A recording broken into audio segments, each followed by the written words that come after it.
There's credit memos, and all of that, then there's gonna be a credit and a debit, which they're. Different.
Okay, welcome everyone. We're going to get started. We have a fairly lengthy meeting tonight, so please hang in there with me, and I would appreciate if the audience, if there be no talking while we're trying to present stuff.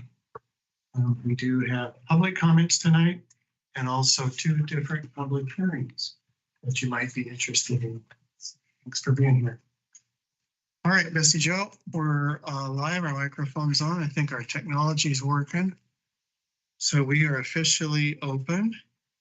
I have opened the meeting for July 25th, regular city council meeting, 5:30 p.m. Would you please conduct the roll call? Sure. Mayor Giles. Here. Councilmember Machezek. Present. Councilmember Nelson. Present. Councilmember Nielsen. I am. Let the record show that Councilmember Thrower is absent. All right, if everyone in the building could join me and stand, I will lead us in the Pledge of Allegiance.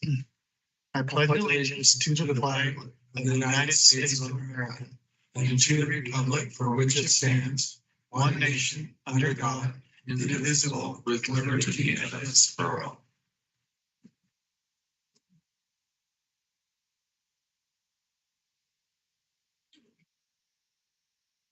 Council, I'm going to ask you for a motion to approve the agenda. I move we approve the agenda for this evening's city council meeting. Second. Thank you, Lyle. Colby. A motion has been made and seconded to approve tonight's agenda for the city council meeting July 25th. All in favor of this motion, please say aye. Aye. Is there anyone opposed? Hearing none, the motion carries, and we'll move on to consent agenda. Is there any council member that would like to make changes to the consent agenda? Not me. Nope. Okay. I will ask for a motion to approve the consent agenda as submitted and authorize the mayor to sign all necessary documents. I move we approve the consent agenda as submitted and authorize the mayor to sign all documents. Second. All right, a motion has been made and seconded to approve the consent agenda as submitted and authorize the mayor to sign all necessary documents. All in favor of this motion, please say aye. Aye. Aye.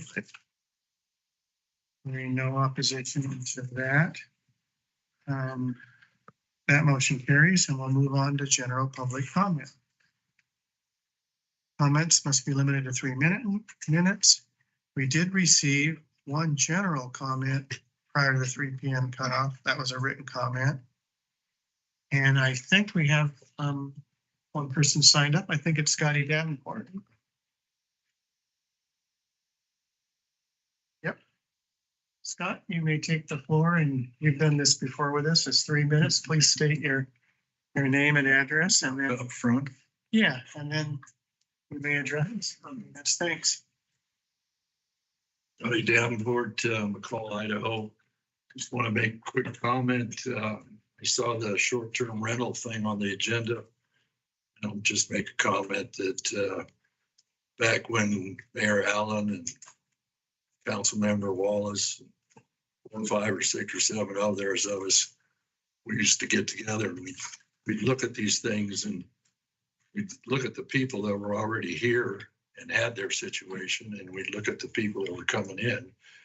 And so we would think, okay, let's grandfather these people in. Let's carry the new rules ahead. That way we'll try to protect the neighborhoods that aren't invested in short terms at this point. So it's just an interesting process. That's my comment. Scott, thanks. Appreciate your input.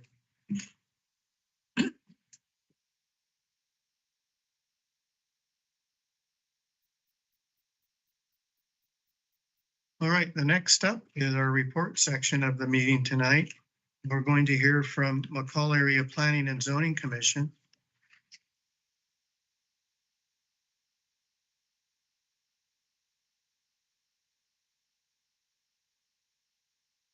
And that would be Mr. Robert Lyons. And Robert, thanks for being with us tonight.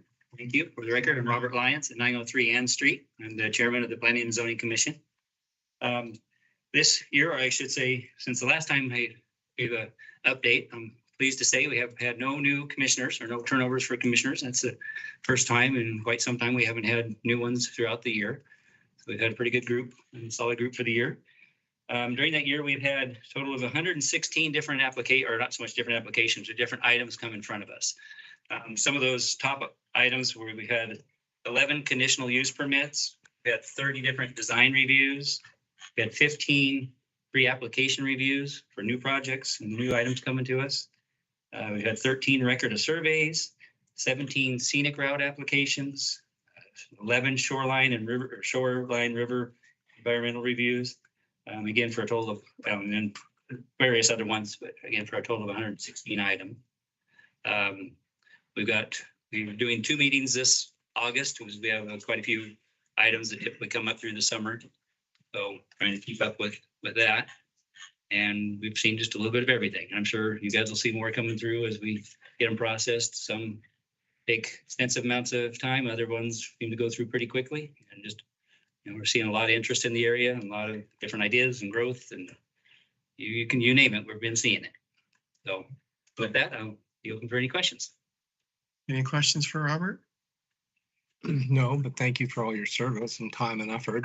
Appreciate it. I enjoy it. Passion. So I've been to I've been to every single meeting since being appointed, every training, every group meeting with the city or with the council, with the county. So I haven't missed one in several years. So I take it seriously. And we know that, and please express our thanks to your entire committee. Let them know that the work that we receive is always, we review it before we make a decision, and it's really helpful. Really makes a difference for us. We appreciate that because, yeah, when we were going through a lot of the applications, it's not just one and done. Typically, it's multiple meetings. Now you see there's some easy ones that are one and done, but some of them we take 2 or 3 different meetings, plus the time in advance to research, go through all the packet, everything they're trying to do. So sometimes we get lucky on the easy ones. Other ones will take several months and quite a few hours for each item for the commissioners to take their time and volunteer that as well. Well, please thank those commissioners. Will do. Yeah, I'd echo that. Thanks too. And then are there any trends that I mean, the trends are usually kind of linear. They're follow a standard progression. And you mentioned the many different kinds of things and the diverse nature of them. But is there anything that in terms of might be a trend or something you see that's slightly bending upwards, downwards, left or right that? Overall, I would say a lot of the items we're seeing there's been a lot of interest in doing storage units of different times and storage condos where you condomize them and they sell them instead of just renting them month to month. So, and we've went on some of the applications multiple times, but there seems to be a strong interest in that. Almost always seen, maybe not quite once a month this year, but quite a few new lakefront homes tearing down, unfortunately, some of the classic older cabins and doing their new little summer cabins, 7,000-8,000 square foot summer cabins. So, but that's pretty normal. But I think probably the biggest thing is that's different would be some of the storage units. Yeah. So, and the rest is just, I mean, we're kind of limited on the sewer connections. I know have held some of the projects up. There's quite a few projects, I'm sure you're familiar with them. They're all kind of on hold, working with the sewer district, trying to get some of their systems upgraded. So I anticipate we'll see some of those other projects, which would include hopefully some more housing and get our housing costs a little bit more in line, hopefully for some of the employee housing. So I anticipate we'll see more of those once, as the sewer progresses and they get some of those items addressed. Mm-hmm. Quick one. Thanks for all your commitment to not just P&Z, but to the community. Just have one request. We can make sure the applicant knows whether they're building a condo or a townhome. That would be very helpful. But we try to make sure of that because it's a different entitlement process. One of them landed here somehow. So Difference. no. Okay, well, I'll try to make sure of that. Thank you. There's your challenge for this year. Yeah, I'll try to make sure that any developer would understand the importance of those differences, but we'll definitely keep that in mind. Appreciate it. Thank you, Robert. Okay, thank you. Appreciate it. All right, we're going to launch off into our first of 2 public hearings. Tonight, we have 2 public hearings. Number 1 is Agenda Bill 24-140. It's a request to approve Resolution 24-12. Now, the purpose of tonight's public hearing number 1 is to hear testimony related to Resolution 24-12, adopting the fiscal year 25 golf course use fees, rental fees, tournament, and miscellaneous fees for the city of McCall. I am going to call for a motion to open public hearing number 1. Move we open the public hearing reference to AB Bill 24-140. Second. You both. Motion has been made and seconded to open public hearing number 1. All in favor of this motion, please say aye. Aye. Aye. All right, that motion carries. And the first public hearing related to Agenda Bill 24-140 is now open.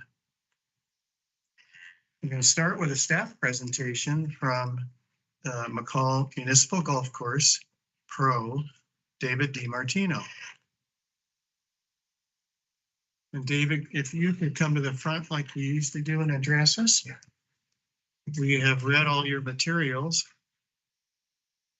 and look forward to hearing from you.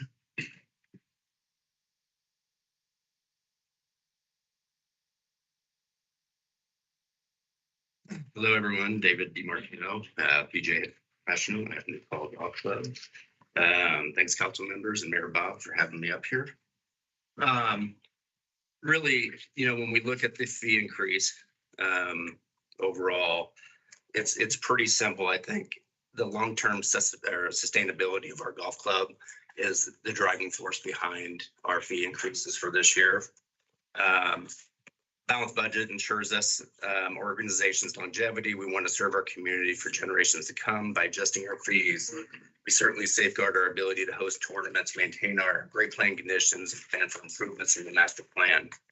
I think overall our goal, when you talk about sustainability, is certainly growing as an enterprise fund so that we do not need to be subsidized by the general fund. And I think that each year we will get closer, but our main goal is to make sure that we're driving our KPIs to ensure sustainability in our enterprise fund. So that's really, when you look at our comp set, I think that between our great product and our experience at our golf club, I think I might be a little bit biased, but it's as good as anything in the Valley.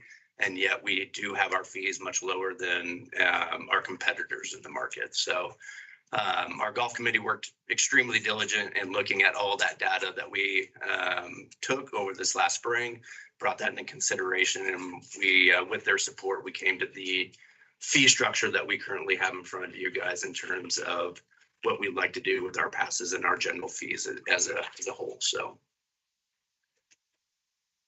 Ron, real quick question procedurally, is anyone here from the Golf Advisory Committee? Let's see here. Not currently, no. Okay, all right. All right. We happen to be in the middle of the amateur this week. The most important. I think in the I've been playing, but no, unfortunately not. So that's a trick question. I would have worried about you. Okay, David, well, thanks for giving us a quick overview. Any questions for David DiMartino or a PGA Golf Pro about the proposed rates that council would like to ask? Do you understand? I do. What's in there? Yeah. Do you have any? Yeah, you have questions, yeah. Great.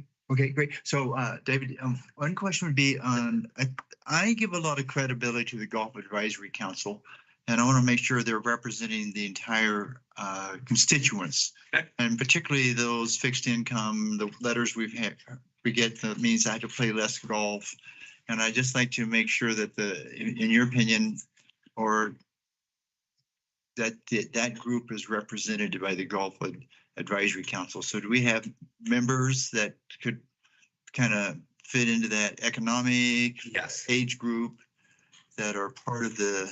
Yeah, I think Councilman Lyle, I think when I look at the demographics of our board, it's actually very well spread out in terms of probably socioeconomic positions and or gender and or participation levels. I can speak to two of them I know are unlimited pass holders. One's an after two pass and one of them uses our punch card.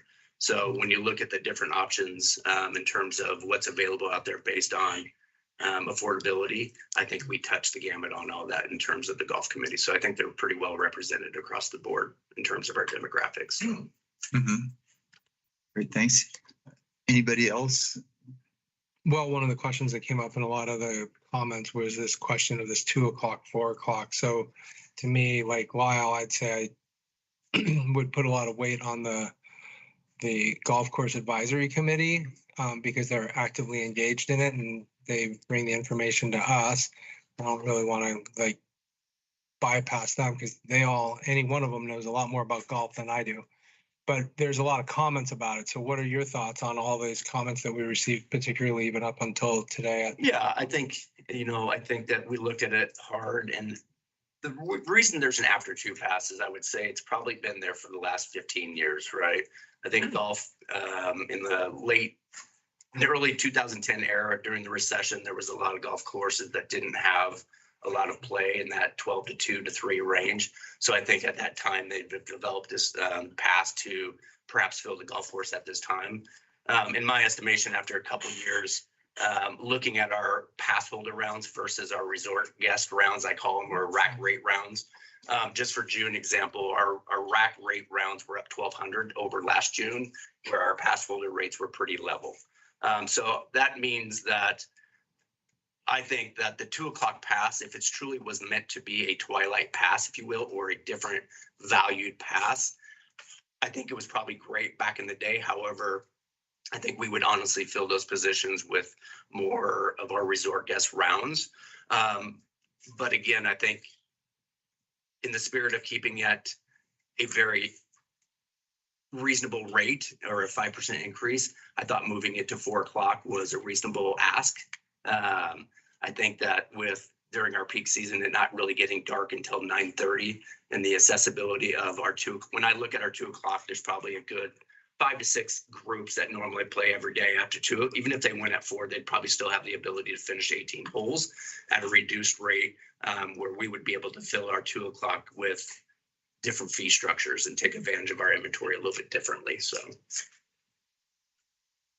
then the comments about, thank you. And the comments about, a number of folks also asking about the difference between being a resident or not being a resident, or is that somewhat reflected, you think, in folks that are pass holders versus, like you say, rack rate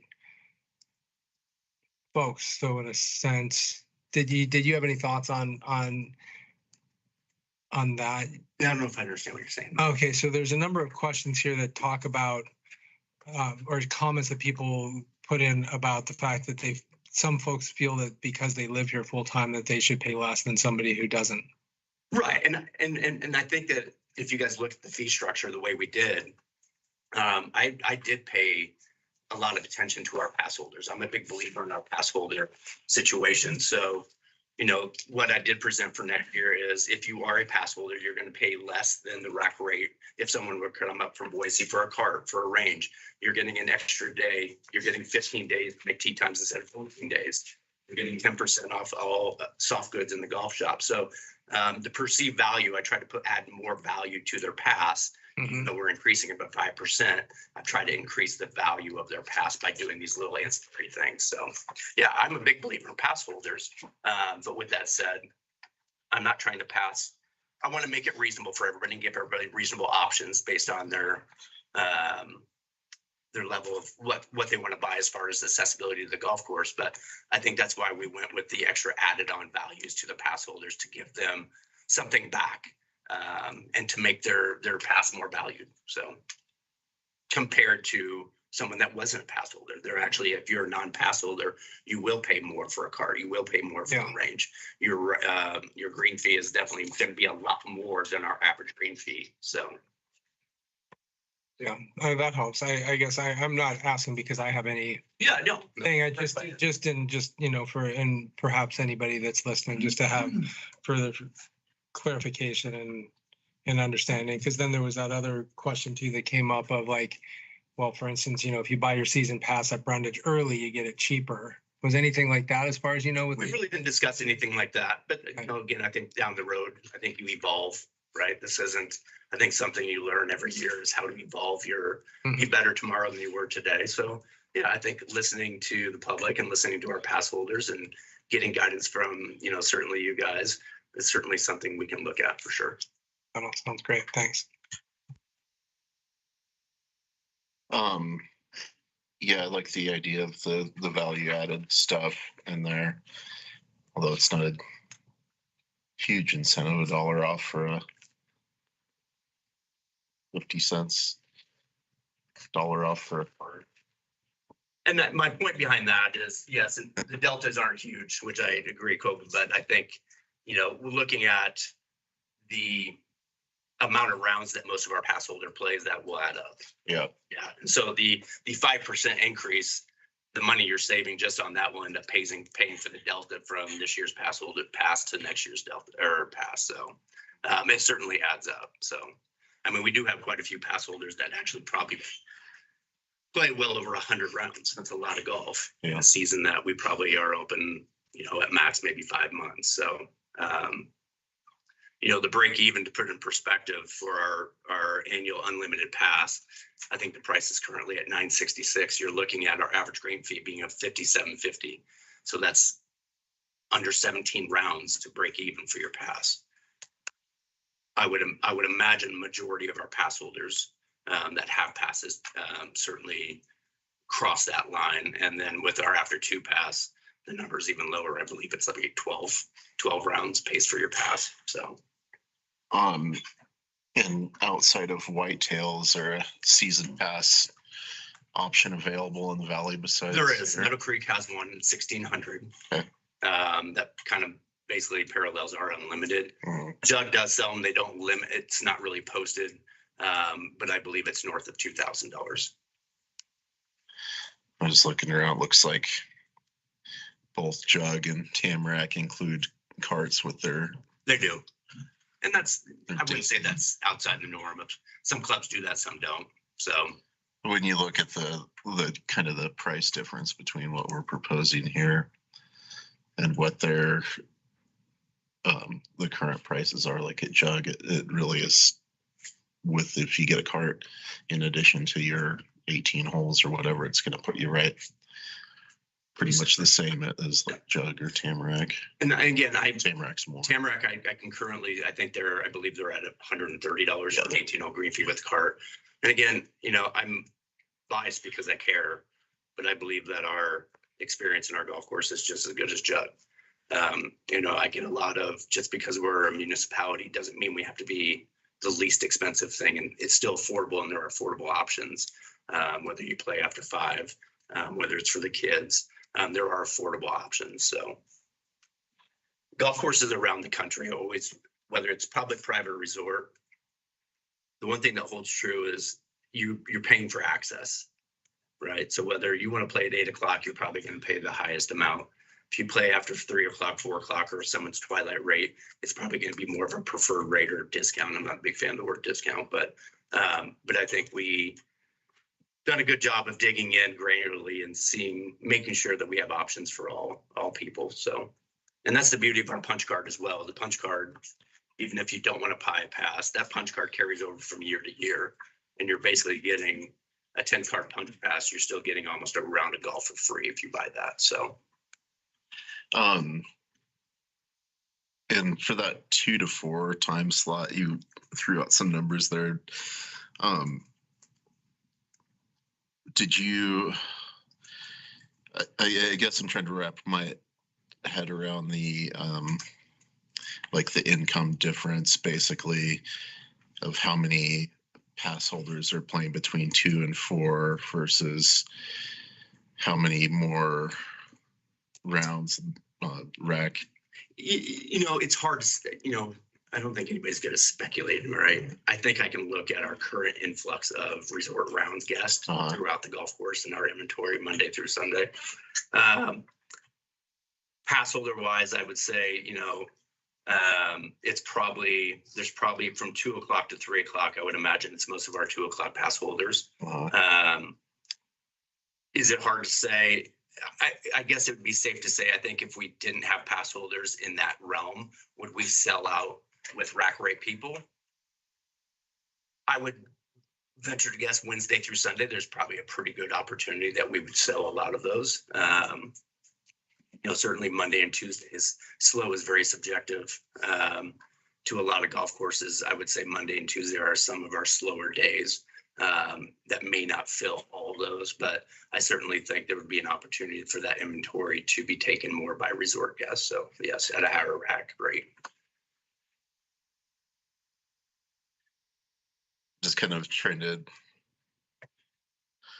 figure out how to, like, a consideration for the value added for a, more or less a local resident, a season pass holder. Okay. Is there,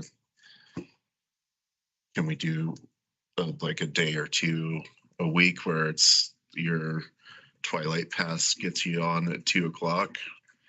Or can you buy a 2 to 4 power pass? We could do, I've had several conversations with Roger and some of his group, and they had some really good points in terms of, keeping it at 2, but maybe having it just Monday through Thursday or Monday through Friday. So limit the access based on keeping it at 2. Again, I think that I'm open for suggestions, Mhm. Kobe, right? Sure. After reading the comment, I won't get into the comments yet. After reading I mean, like, I empathize with that. I get it. I understand. I truly do. I really do. I think there's options that we could probably figure out to make it perhaps seem more equitable for the 2 o'clock. Yeah. Yeah. And I'm asking these questions. I know that this has been a process and it's been vetted before it's come to us. I'm asking mostly just for clarification and to kind of explore some of the ideas, especially considering I appreciate that. comments that we got. It's I expect that. I mean, the comments were great and certainly duly noted. So, yeah.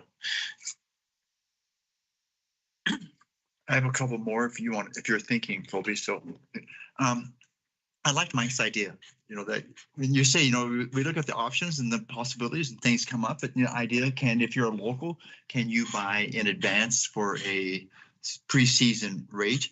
I thought that was an opportunity. And then, So Lyle, you're talking about 26 then, right? Because you realize we got to get stuff approved yeah. in theory Oh, tonight okay. for a 25 budget. Yeah, absolutely. I do. I think that comment, and also to consider, like, say September comes around and then maybe the 4 o'clock can move to 2 o'clock because the days are shorter and then. Right, and we do that. We do definitely change the hours of, when the sun starts setting earlier. We certainly move those hours earlier so that they can still gain access or at least have the opportunity to play as much golf in the daylight as possible. And you did see that in the proposal, right? It does. yeah. Just the exactly. changes. what David said. Yeah. No, I didn't. I have one last, missed that. I have one last question. And then when we approve these rates, do you have, as the executive there, the authority to make some kind of, like, the day, well, it's training, we'll start to something at 2. It's the rates go, Colby's mentioned, okay, hey, I'm gonna make Monday and Tuesday because they're not filling up. They're gonna would change some. Is there any, or do you have to just pretty stick right with what? Yeah, I think, I've certainly had positions where there was some malleability to our guidelines. Yeah. Right? I think guidelines are easier to move than rules. Yeah, I think that's certain. I don't do that a whole lot now, only because I try to keep it as consistent as possible, Lyle. And I think when you deviate from your process or the rules that we have set, it opens the door for why can't subjectivity of, well, you did it yesterday, why can't we do today kind of deal? Yeah. So I don't disagree with it and having the ability to move those hours and or fees more fluidly based on if it's raining or snowing or whatever might happen in McCall, right? I don't disagree with them, but I think we currently as a staff stick to our processes that we've all agreed to. Great, thanks. I can concur with that. Okay. So I've got one more on just kind of the consideration of a season pass versus day pass. And, with my experience in ski industry, a season pass holder, you get that money up front. Hence, like, all the spring sales and blah, blah, blah. But you're depending on those season pass holders then to come in and hit the concessions, buy food, drinks, and all the miscellaneous peripheral sales. right. Unfortunately, we're just in a contract with Banyans, so we do get a percentage, correct? Right. So, I mean, we can drive traffic to Banyans, Correct. but we don't see, I mean, for most ski areas, it's the periphery that makes the money. And I don't know on the golf course what percentage in the pro shop, No, or like if you have a breakdown of basically what your income per round is. I would say, without looking at the data, having it in front of me, Kobe. A majority of our merchandise, I'll stick with merchandise, is probably purchased through our golf tournaments. Mhm. We issue probably about $220,000 in credit book. Do some of our pass holders play in our tournaments? Absolutely. I think the breakdown in our tournaments from pass holders to rack rate, resort guest is probably, it'd be an interesting number to look at, but I would say based on our total number of passes and the number of participants in our tournaments, I would say it's probably in that 30% range of our pass holders play our events. But we do get supported. I think the Ladies Association does a great job of supporting the golf shop in terms of merchandise. I know a lot of them do eat at bands and spend ancillary money between the golf shop and Indians, and as well as our groups. Mr. Snodgrass has a group he plays with at 2:00, and we have a couple other groups that do a good job of trying to support us as much as possible for sure. So I think we could probably do a more granular dig on the economics versus pass holders versus rack rate. I can say that for the most part, every visitor that comes in, I mean, this is a great example this week. We probably had on average between 700 and 1,000 people through our doors every day this week. Just looking at our merchandise numbers and selling the 300 hats we sold, I would imagine most of those went to people that aren't pass holders or aren't locals, which is not an indictment on them by any means, but we do sell quite a bit of our logoed stuff, or people, visitors, whether they're playing golf or not, come in and buy a shirt or something with a logo. So So council, I'd recommend we, normally this part is to ask technical questions, and we're drifting into comments. So let's go into public comment. And then if your questions haven't been answered, we'll come back and you'll have another opportunity to ask staff. But David, take a little rest here and. Okay. Thanks, David. You bet. Thank you. The formal public comment part of a public hearing. 22 comments were received, and some of them council's talked about tonight, but you all had those to ponder. Many of them were sent to us yesterday, final set today. No one signed up to speak online, on Teams, as we call it, online format.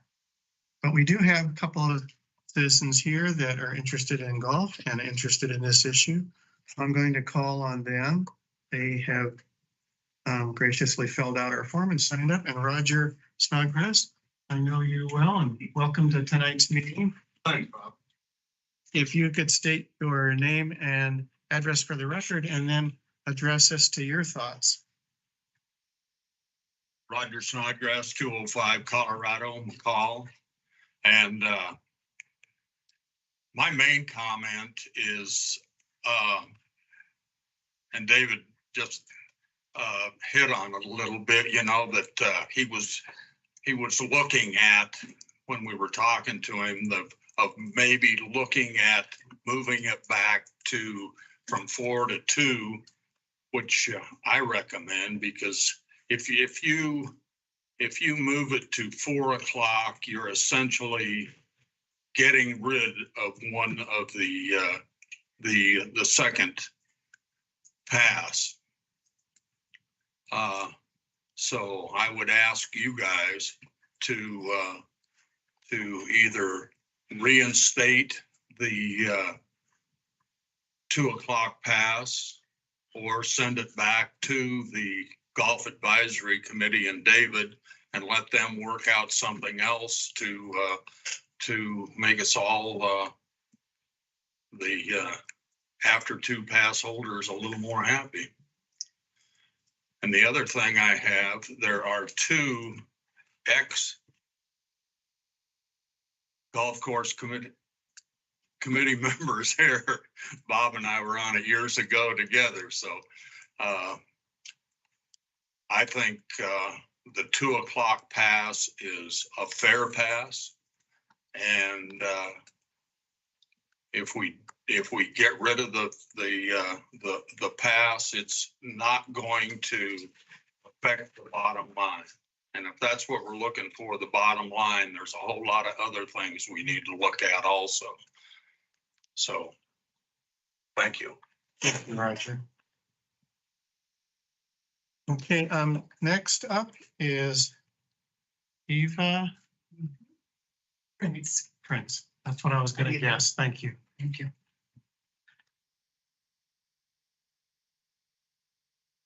We come with a bit more equipment. But Eva, could you just state for the record, Gladly. your name and address? My name is Eva Prince, 317 Mission Street. I was in this position last year on the rate increase discussion, and pleased to return again somewhat. As stated in the budget narrative presented by the McCall management, our MGC property is a cornerstone of our community.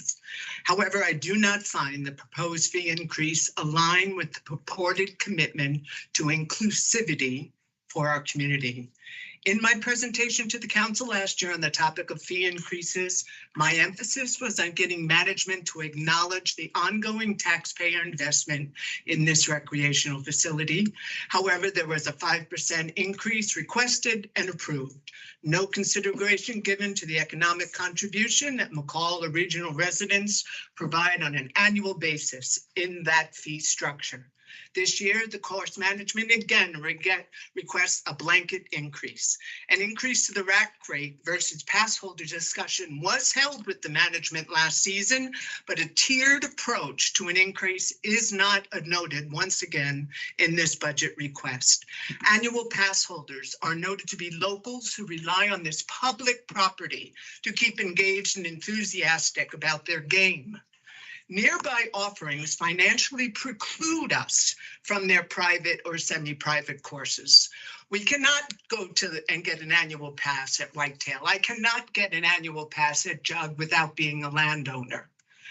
The management's belief that we must keep pace with the local luxuriant courses will create a financial burden on our residents. Course management indicates preferred pricing is attached to the annual increase.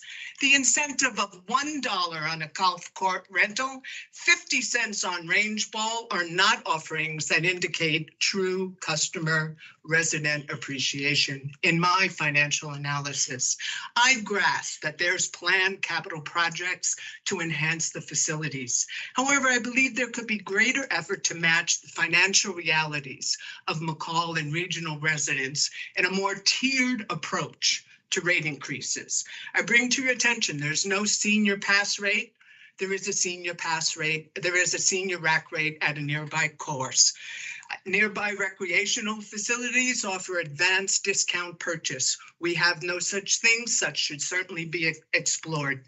This creative approach keeps locals committed to the sport, is not evident in our fee structure, and an advanced purchase option would ensure funds for operational purposes.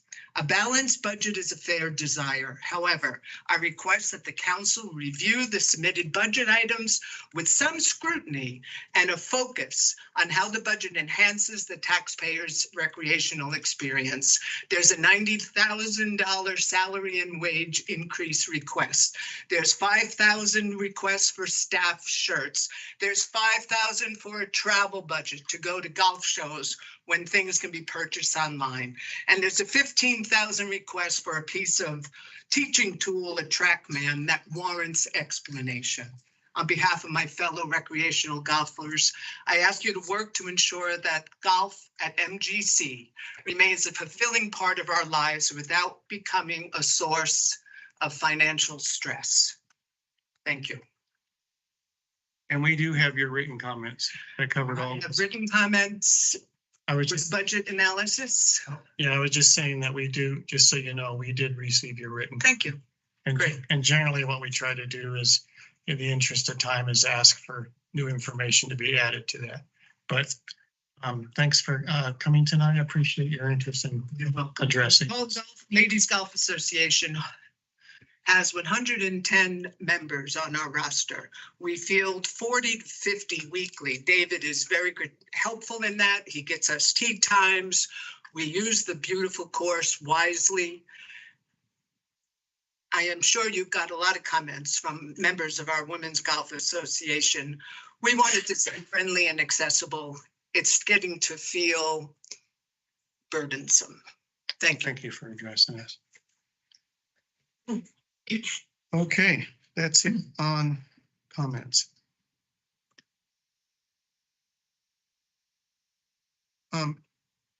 David, could you come back up? I have a question for you. Yeah.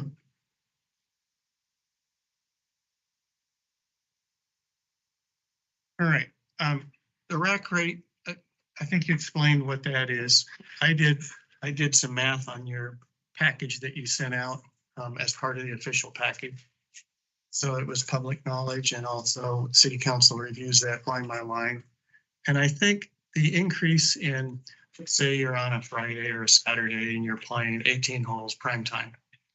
I think the increase proposed for fiscal year 2025 is roughly 18% higher than last year. Okay. Is that correct? All right. So Mike, you were asking about that. What does the local person get? And generally locals buy a season pass. True. And their increase was roughly 5%. So I just want to make sure, am I reading that correctly? You are. Okay, thanks. All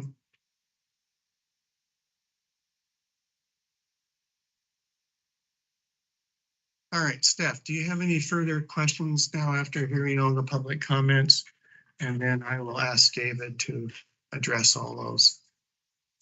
Do you have any further questions for him? No, if David's going to address them, then I think he'll answer our questions in part. Okay. Yeah, like for David's rebuttal. Okay. Um, Oh, and one other clarifier, so that council's way ahead of me on this. They understand this, but I was surprised to hear some things because I'm always learning. So tonight's hearing, if the goal is to make a decision on what the Golf Advisory Committee and staff brought to us, we can make changes only if the price goes down or it's price neutral. Is that correct, Bessie Jo? Yes, that's correct. Those are the only changes we can make tonight. If you choose, you want a strategy that is going to, and I'll give you an example, create a 2 o'clock pass that costs more than what's stated for the 4 o'clock pass. That's raising the price, and we will have to defer that to another public hearing because we haven't given enough notice. That's the rules that we work under public hearings for budget matters. That will also lead, in my opinion, into a delay in adopting a balanced budget. So that's why I've been kind of cautioning you on some things and making sure that we all understand that. Those are the rules that we play with on budget process. So with that in mind, any comments you'd like to make, David? Yeah, I think Mr. Snodgrass made some good points, and I think we've addressed quite a few of those at this point. Eva, Ms. Prince has also made some good points. I think the inclusivity, I would argue that I do lead with inclusivity as one of my main platform things. I think, again, we as a golf club try to do as much as we possibly can to support local groups, whether it's our MGA or LGA.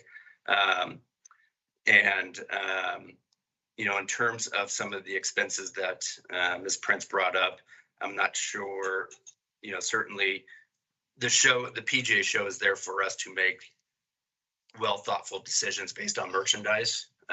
You can do that some online, but I think touching and feeling merchandise and making that trip for networking and other things is worth that budget line item as I put in our budget. The $15,000 teaching apparatus, I don't believe is in the budget for 2025, and Linda would have to help me with that, but I'm pretty sure that might have been in the budget for 2024, but I think it was removed for 2025. So. Is Linda in the audience? Yeah, sorry, I didn't mean to put you on the spot. Are you able to research that online so we could answer that? I can, yeah. Yeah, I'm not familiar with that specific item being in the budget. I don't think it is. Okay, Other than that, Mayor Giles, that's all I have. all right. Any final questions for David before I call for, if you're ready to close the public hearing? Mayor Giles, may I say one more thing? And I think, I'm sorry, I think there have been a lot of great things brought up by Councilmember Mike and Mr. Lyle, and certainly I'm open for 2026 to look at different tiered things or advanced purchase options to make it a better value for pass holders. I'm more than open for that, but I think that's more of a 2026 than a 2025 option. So. And I would suggest that we have a meeting then early, like in February with David to have council give you direction on what you want, all these ideas like you just mentioned, so that he has time to do it in a timely manner with his advisory committee. Because right now we're just, up against deadlines for approving rates. Do you have projections on how much this closes the gap on?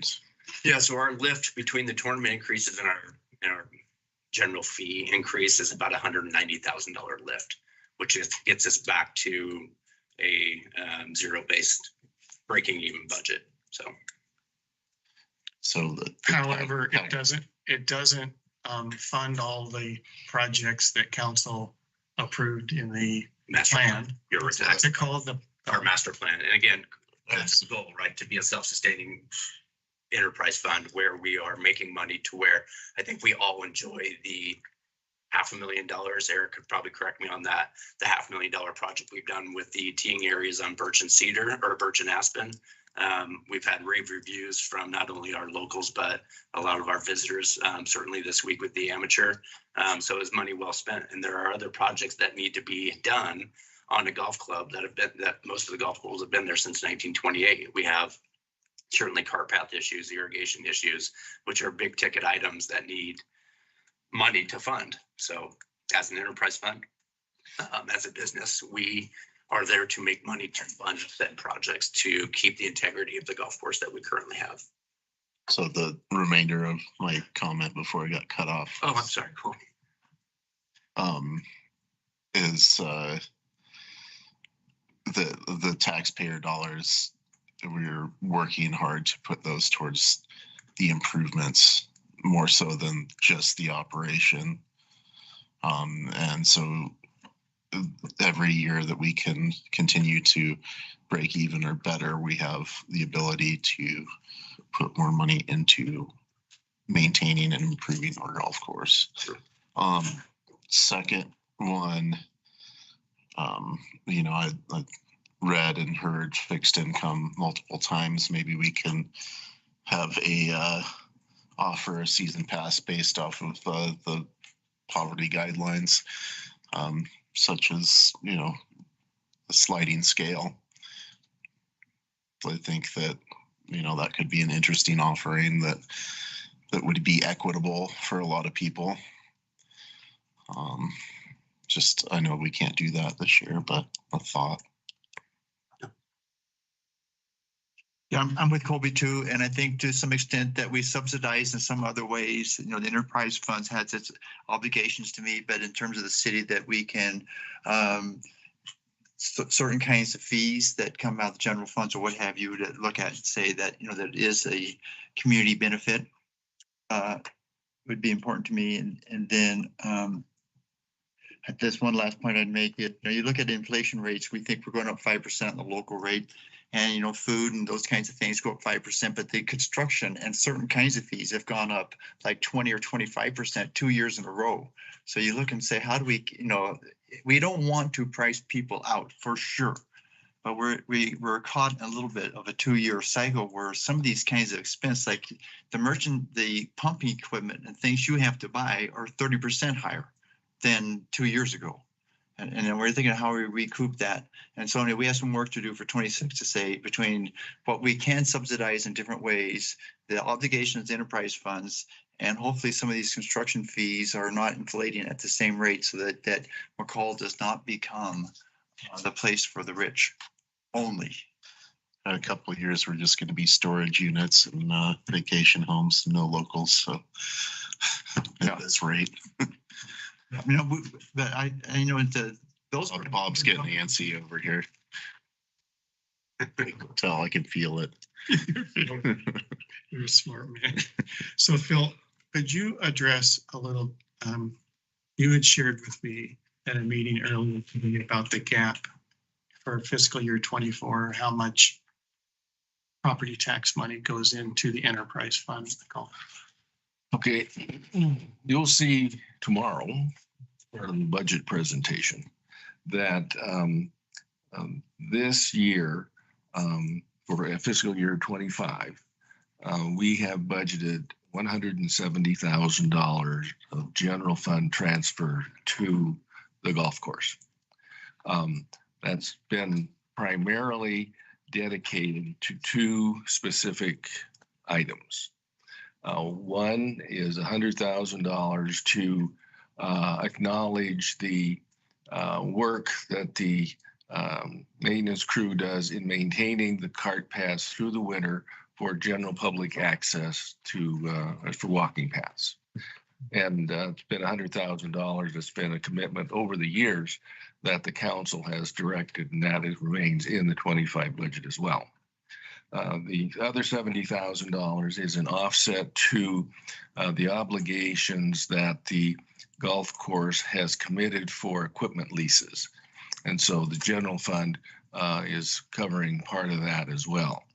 And, you know, general fund is made up of a lot of different sources. The primary source is property taxes. And so generally that tax support, if you will, basically funds those two items at this point.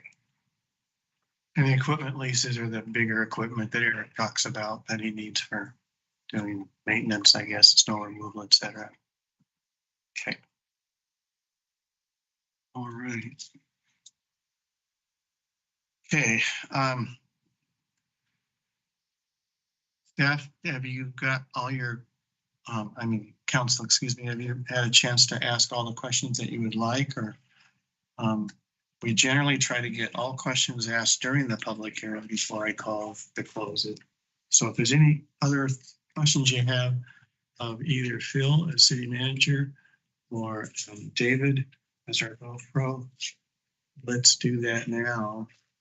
And then I'll call for a motion to close the. No further comments or questions from me. None for me. No, I'm good. Motion to close the public hearing. Yes, I'll call for a Second. motion. So we have a motion made by Mike and seconded by Colby to close public hearing, as I call it, number 1. All in favor, please say aye. Aye. Aye. So that motion carries and public hearing portion is concluded.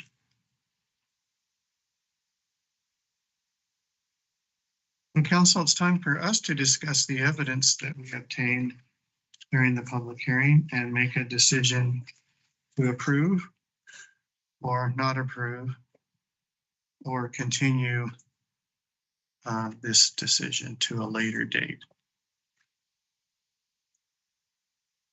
Let me start with you, Lyle. What's your thoughts? Two things. We have some to rectify some of the trends and costs that the public once brought up. I put great stock again in that the Golf Advisory Committee, which helped recommend these funds, considered all those things and looked at the options and the trade-offs, and they're hard trade-offs.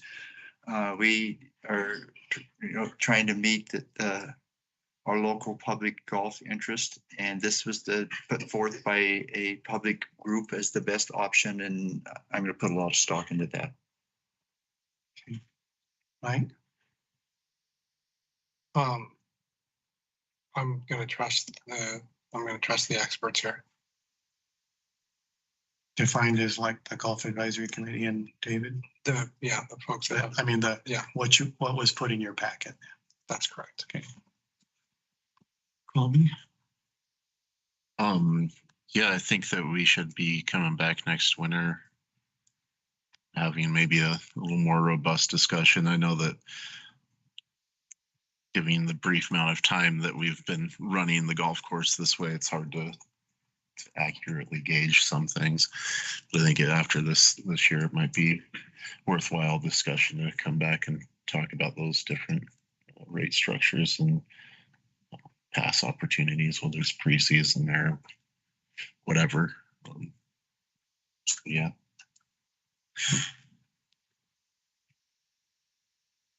All right, and I'm fine with the proposal that's in our packet. So I will. Council, sounds like we are ready to move forward with a motion. I'll call for a motion. I move we approve resolution 24-12 adopting the FY25 golf course use fees, rental fees, tournament miscellaneous fees for the city of McCall, and authorize the mayor to sign all necessary documents. Second. All right. Thank you, Lyle and Mike. A motion has been made and seconded to approve resolution 24-12, adopting the fiscal year 25 golf course use fees, rental fees, tournament and miscellaneous fees for the city of McCall, and authorize the mayor to sign all necessary documents. May I have a roll call vote on this motion? Councilmember Nelson, Yes. Councilmember Machesik, Yes. Mayor Giles, Yes. Councilmember Nielsen, Yes. Thank you, Bessie Joe. So that motion carries. And we will move on to public hearing number 2.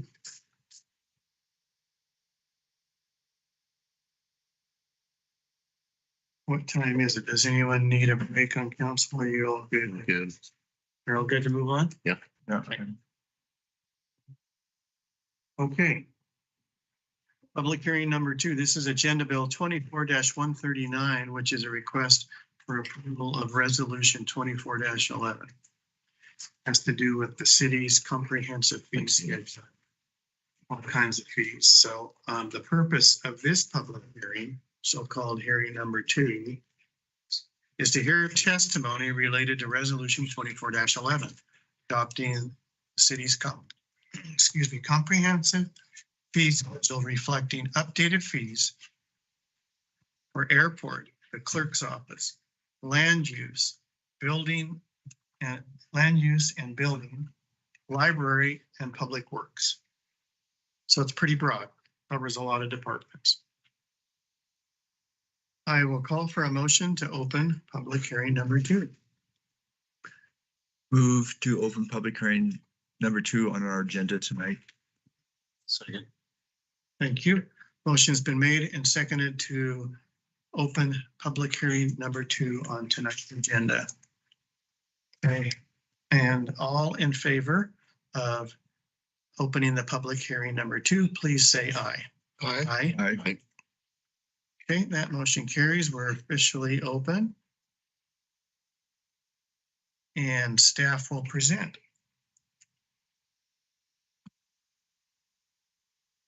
That's you, right, Bessie Joe? You're going to be our fearless leader on this. I'm gonna start the ball rolling. How's that? Okay, Mayor, Council, Bessie Jo Wagner, City Clerk.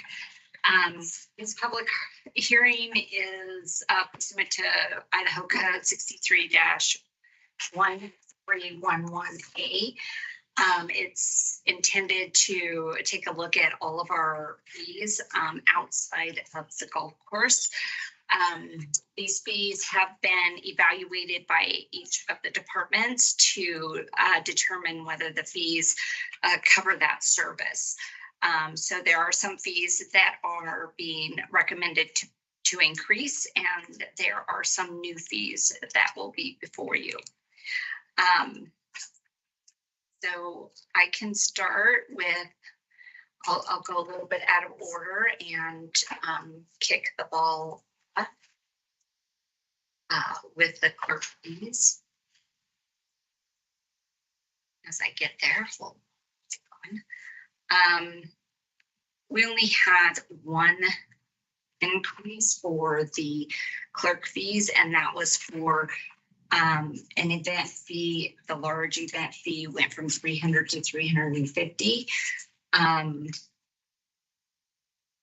that is in line with the parks fee. They also charge the same for their events, 150 for a small, and then a 350 for a large event. And the parks are integral to many of the public events for cleanup and setup. And so it was prudent to bring that in line with the parks fees. Other than that, the city clerk fees did not increase.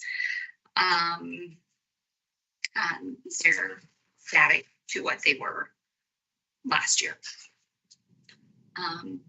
So I think,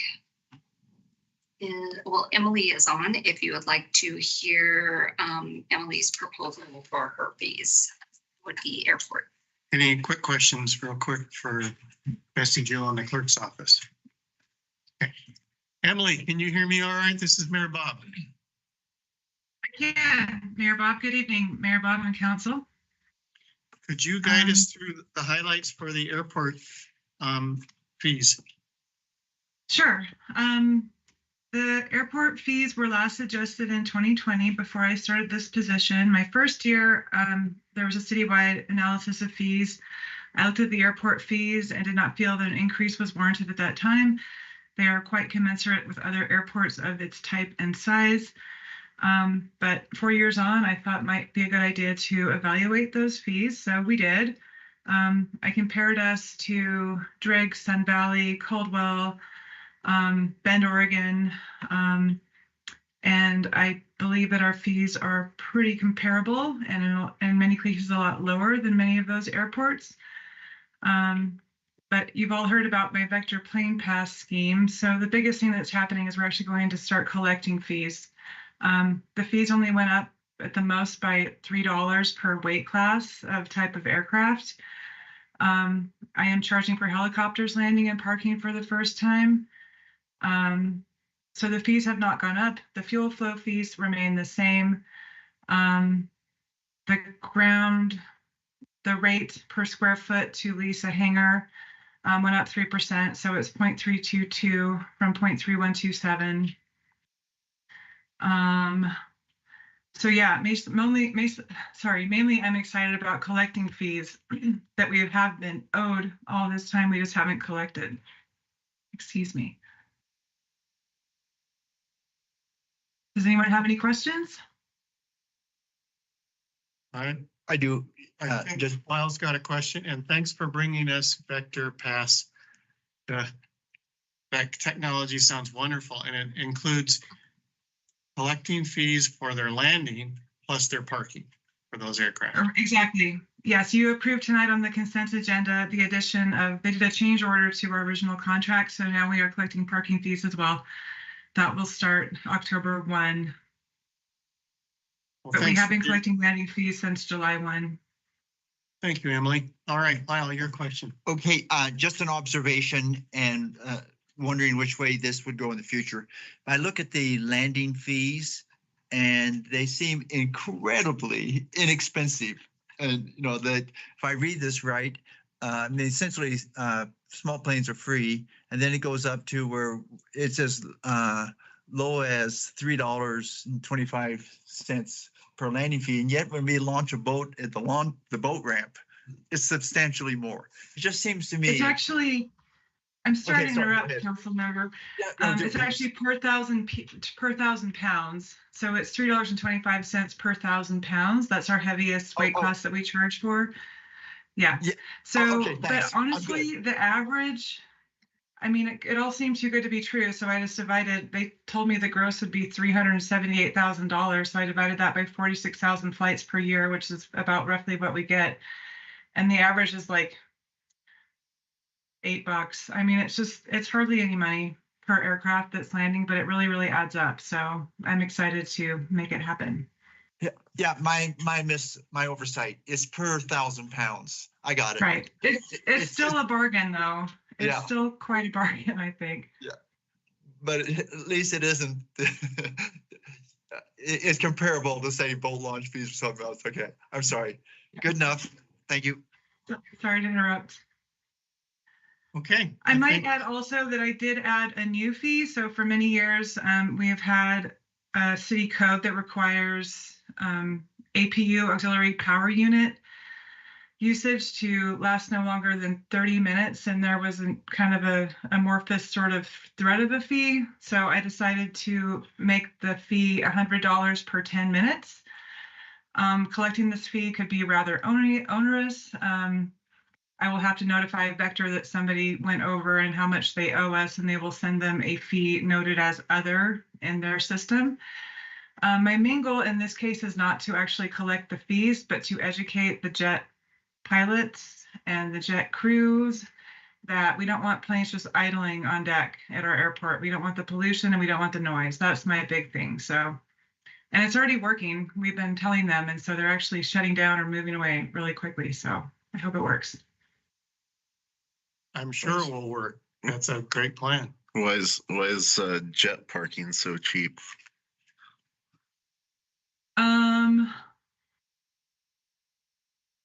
Well, I tried not to, I can't legally penalize the jets more than I can penalize the small aircraft. So I try to raise everything at roughly the same rate. The FAA doesn't look kindly on favoring certain types of aircraft, so I try to be fair. But I would not be opposed to considering increases as time goes on. Very diplomatic. Thank you, Colby. All right.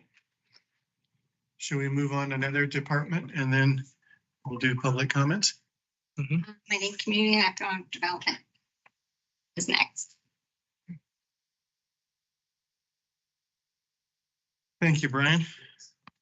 Thank you, Andrew Ells, Brian Parker, City Planner. I'm filling in for Michelle today. So on the building permit side, we had one minor change. We added land or engineer review hourly billing to that fee schedule. There are some instances where the land use process is not required, but because it is a steep slope or has significant stormwater challenges or things of that nature, or is a very large building, they need engineering review. And so we want to be able to charge for that and for the public to be aware of that in our schedule. And then on the land use side, it's generally just updating for inflation and increased cost of staff time and such. The one addition is a appeal fee of $500. And we haven't had an appeal fee. No, it has been Appeal fee, okay. It certainly takes up staff time. Mhm. Okay, so we're in section 3. And you covered both the building side and then the planning and zoning stuff. Any questions on that? All right. Where do we go next? Library. Okay, and Meg Lojek, can you hear me? This is Mayor Bob. Hi, Mayor Bob and City Council. Yes, I can hear you just fine. Meg, could you run us through any changes that we need to be aware of? And we do have it in our packet. It's called Section 4 of the library fees. Mm-hmm.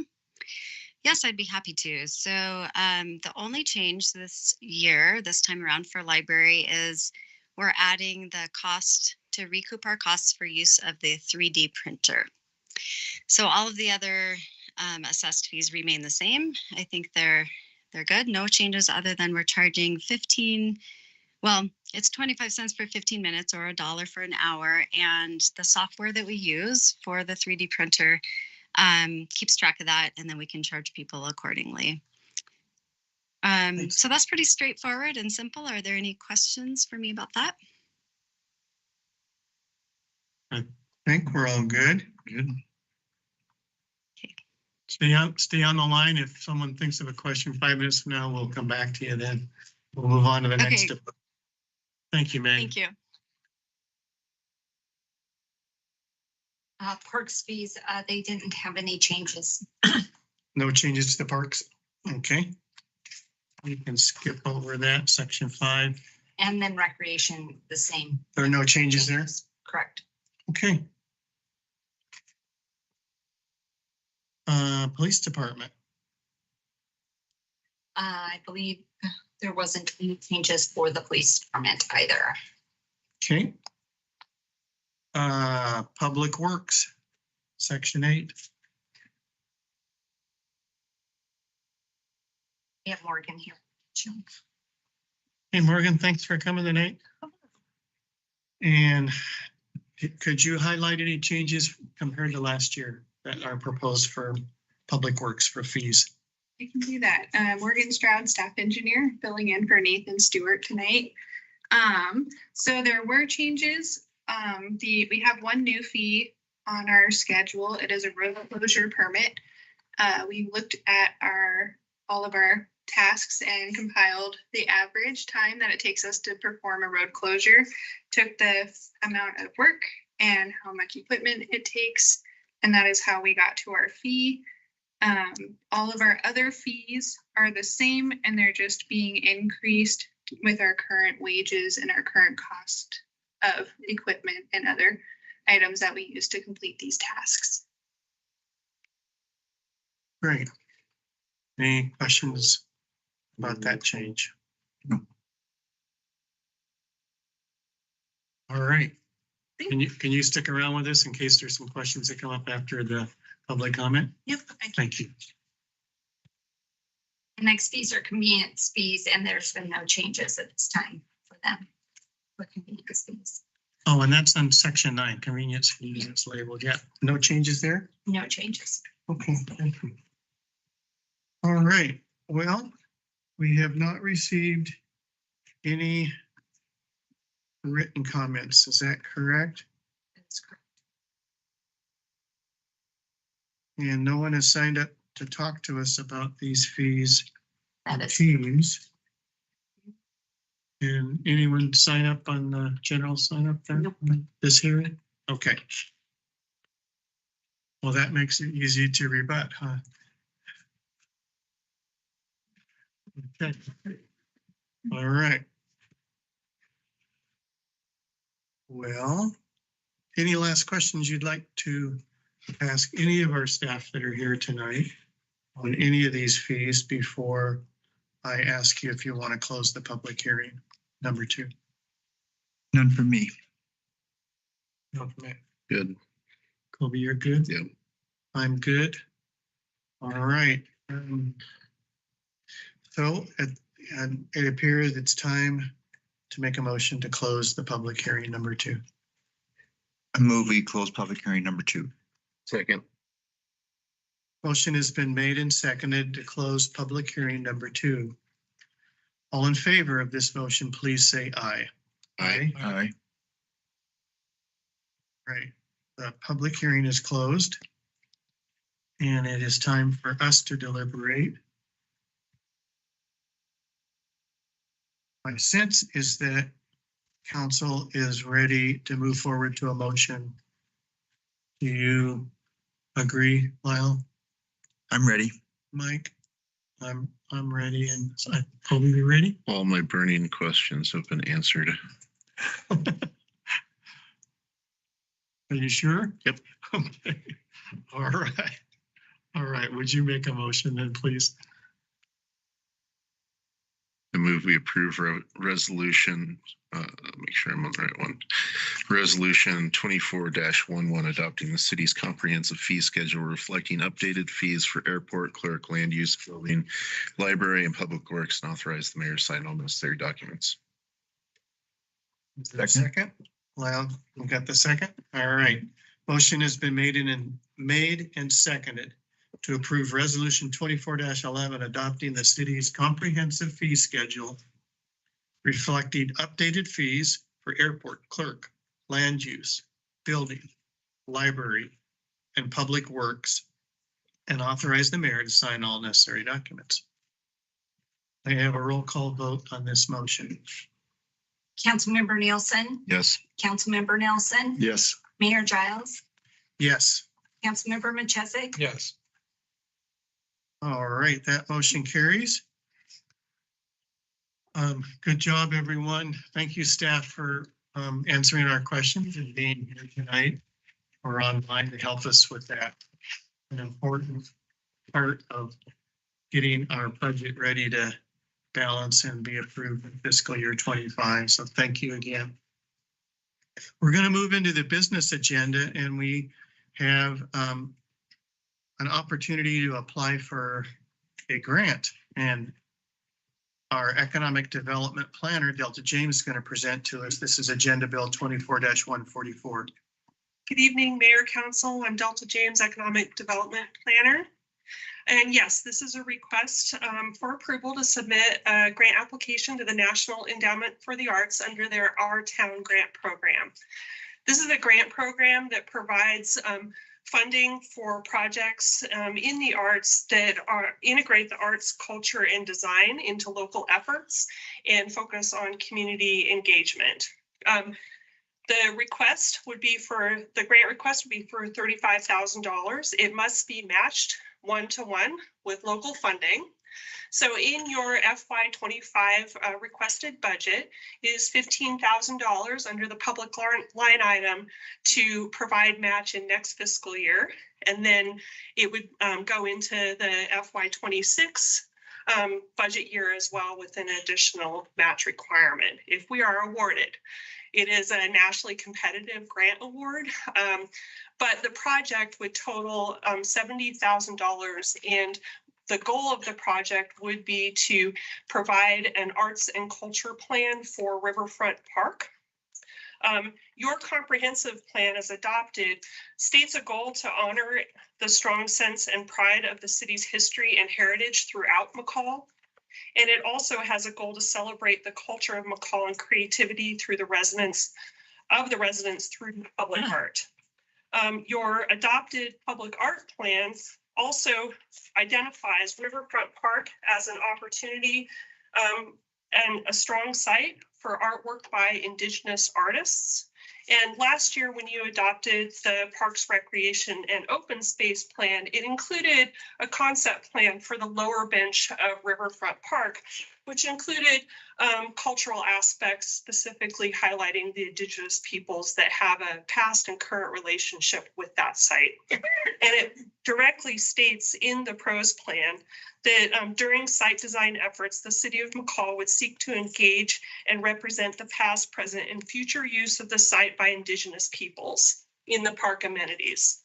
So that this project, if funded, would provide funding to engage the Indigenous peoples in defining how they want to be represented in the future of Riverfront Park, both as their past relationship to the site and their current relationship to the site, and provide opportunities for them to engage in how that might look, if it's in public artworks or in spaces for talking circles or performances, whether it's a cultural center, which has been proposed in the past, or things like that. So essentially it'd be an essential step to overlay a cultural plan for Riverfront Park with the concept plan that's already been vetted with the community in the PROS plan.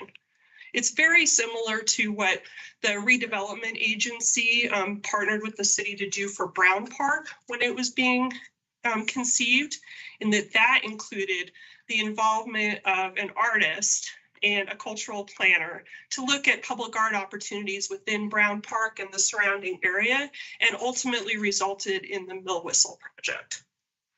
So this too, if it's funded, would not only give us an art and cultural plan for the future of Riverfront Park, but also includes an inaugural cultural aspect, either a public art piece or whatever the Indigenous groups envision for that site. So there would be some implementation aspect to it at the end of the planning process. Questions? Is there a timeline for which funds must be spent? Yes, it would have to be spent by the end of fiscal year 26. And we think we're gonna build Riverfront Park stuff by then? This wouldn't necessarily mean that things would need to be built. This would provide the planning aspect for how the cultural interpretation could interface with the preliminary designs already in place. But there's an Yeah, and that implementation might be one piece or one small aspect of that. It wouldn't have to be the entire built site at that time. It could be a performance. It could be a welcoming ceremony. It could be a powwow there. It could be storytelling there. It could be something that doesn't even have site impacts to it, but helps strengthen the relationship between the city and the Indigenous peoples in that site, using that site as a catalyst for that strengthened partnership. There are many examples out there, like Warm Springs, the reservation in Warm Springs has been engaging in a lot of cultural planning along these lines, and they have done things like, for example, built sort of storytelling circles that are simply concentric circles of mounded earth that has been created as seating places and places to share stories as communities. So I think there are aspects that could be done in the current site without impacting or requiring the larger project development and expenditure of funds on that larger scale. Okay, thank you for that. You're welcome. Kurt, I see you on the screen. You've been working with Delta on this, I take it, right? Mute. Could you unmute? Thanks, sorry about that.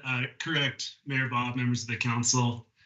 I think it's a great project. A lot of what we want to do at Riverfront Park is going to have to be done in fairly small phases. That was one of the goals in the pros plan, is to get a conceptual layout so that we weren't implementing certain components, putting the cart in front of the horse, so to speak. So as Delta, elaborated, there's a lot of ways this could be done. And throughout the whole process, tying into some of the history and the cultural, tribal happenings in that area is, I think, important and something we should always be looking at.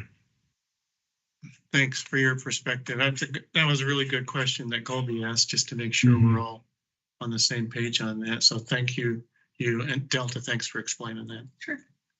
All right, the recommended action, if we're comfortable with this, is to approve the submittal of this grant. I move we approve submittal of a national endowment for the arts, Our Town grant application to support public art planning for Riverfront Park, and authorize the mayor to sign all necessary documents. Second. A motion has been made and seconded to approve submittal of a national endowment for the arts, Our Town grant application to support public art planning for Riverfront Park, and authorize the mayor to sign all necessary documents. May I have a roll call vote on this motion? Councilmember Nelson, Yes. Councilmember Machesik, Yes. Mayor Giles, Yes. Councilmember Nielsen. Yes. That motion carries. We're going to move on to the second presentation that Delta is going to talk to us about, and that is Historic Preservation Commission. Mayor, Council, thank you. Yes, this is a request to appoint 2 members to the Historic Preservation Commission. One is a new member and the other would like to seek another term on the commission. As you know, the Historic Preservation Commission is a 5-member volunteer commission. It is authorized by McCall City Code under Title 3, Chapter 20. It provides advice and education and assessment of our historical assets within our area, and provides you with those recommendations, as well as doing National Registry nominations and educational components.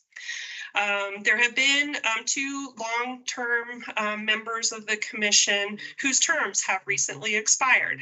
One, Don Bailey, has been on the commission for many terms, and unfortunately he is stepping down and not seeking a subsequent term.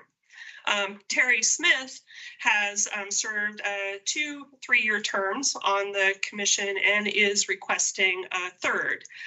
She plays an important role on the commission as being our longstanding institutional history at this point. All of the rest of the members have been relatively recently appointed to the commission. So she would like to seek another term, and her letter of interest is included in your packet. The vacant seat, Don Bailey's vacant seat, we advertised in the local paper per city policy and received 1 letter of interest from C. Marie Furman. And she is amazing, would be an amazing addition. She is a writer in residence for our state, as well as just a really good cultural advocate. She's participated with archaeology and history studies with the Forest Service. She speaks Nimi, who I'm sure I butchered that, but she has worked with our Indigenous peoples and has that connection, and wrote a beautiful letter of interest. So if you haven't taken the time to thoroughly read it, I encourage you to, because it's a joy to read. They both apologize for not being able to make it this evening. Question for you, Ms. Furman, did she give the guest, was she involved in the library, like the poem, the opening? Yes. Yeah, that we heard on the ribbon cutting ceremony. Yes. It was just excellent. So that's the same person. It is. Great. Okay. Well, thanks for covering all those highlights. We ready to appoint those 2 people? Yeah, I'll make the motion to appoint C. Marie Furman and Terry Smith to 3-year terms on the McCall Historic Preservation Commission expiring July 2028. Second. Thank you both. A motion has been made and seconded to appoint C. Marie Furman and Terry Smith to 3-year terms. Excuse me. That's just a clarification. It's a 3-year term, both of those people to a 3-year term on the McCall Historic Preservation Commission expiring on July 2028. All right, we have a roll call vote on that motion. Councilmember Machesik? Yes. Councilmember Nelson? Yes. Mayor Giles? Yes. Councilmember Nielsen? Yes. All right. Thank you. Nice work. Delta, thanks a lot. You may take a short rest here then.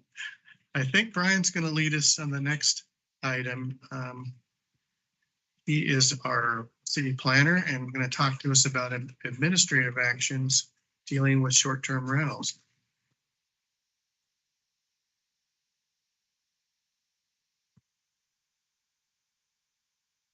Well, city planner, yeah, just pretty brief. It's an update from a previous work session. We have been working with fire department, office, others to make sure our administrative processes are streamlined and clear and as fair and equitable as they can be. The 2 changes that we're suggesting tonight are addition to the application requiring the short-term rental owners to submit a certificate of insurance identifying the maximum occupancy of a given short-term rental, and then allowing larger short-term rentals that would ordinarily require a conditional use permit to self-limit via a sworn affidavit that they will not exceed the occupancy identified on the affidavit and their certificate of insurance. So for example, a 5-bedroom house, they could self-limit to 10, even though they're allowed up to 12 in our current ordinance. Right. If they wanted to go through a conditional use permit process, they would be welcome to do so. If they do not want to do that, their option would be to sign an affidavit limiting themselves. And get the insurance. Yep. Certificate. Okay. I know you and Michelle and Phil have been working on this. Phil, is there anything you'd like to add? Thank you, Mayor.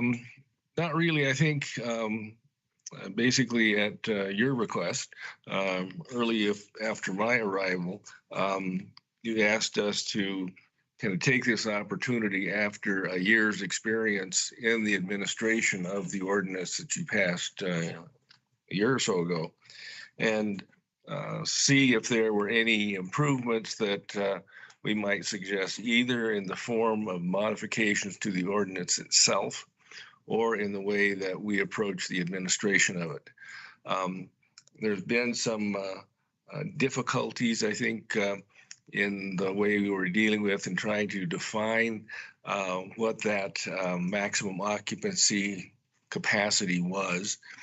And so in those conversations that we had, we concluded that maybe the enforceability might be improved by connecting the process to this issuance of a sworn affidavit and the requirement that the affidavit connect itself to an insurance certificate so that the insurance company would be the one who basically was there to make sure that occupancy was not exceeded, because if that was ignored, then the insurance would be no good for that particular rental. So I think it was an opportunity for us to streamline the process. I think it was an opportunity to bring somebody else into the enforcement mechanism so that it was less onerous on our staff. And I think what we've been hearing, that this is a welcome modification that I think helps the process move forward. So again, I think it might be useful in a year or so to sit down and take another look at this, but I think this certainly moves us a long way to making this process work a little easier for everybody.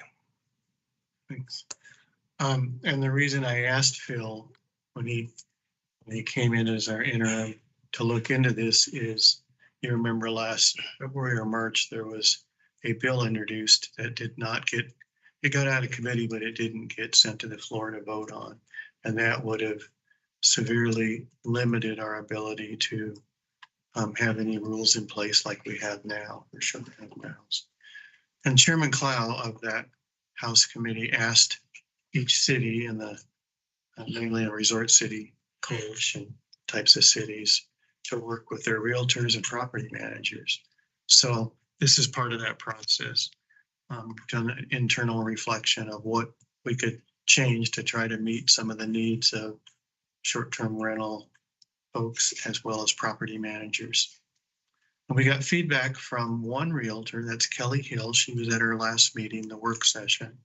Kelly also is one of the owners of Done Right Property Management, which represents, I think, 300 some odd properties. Some of them are involved in short-term rentals, some long-term. And she seemed, at least what she said to us that night when she was seated behind us, was she thought we were on the right track, thought these were good changes that we're suggesting.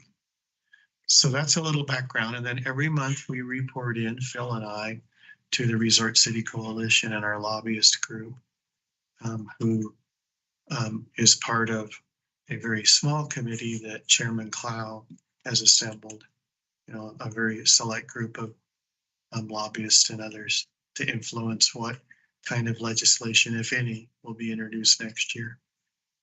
So that's some background of how this all fits in. Great. All right. I have a question on this for Brian and maybe legal counsel just on wording. And it's on the memo, the short-term rental summary. And I'm going down, I'm not sure everybody's page is the same, but I'm on page 248 under the thing that says enforcement. See where I am, and what I'm going to go to is the under enforcement. There's a paragraph right under there. You see it, Brian, or?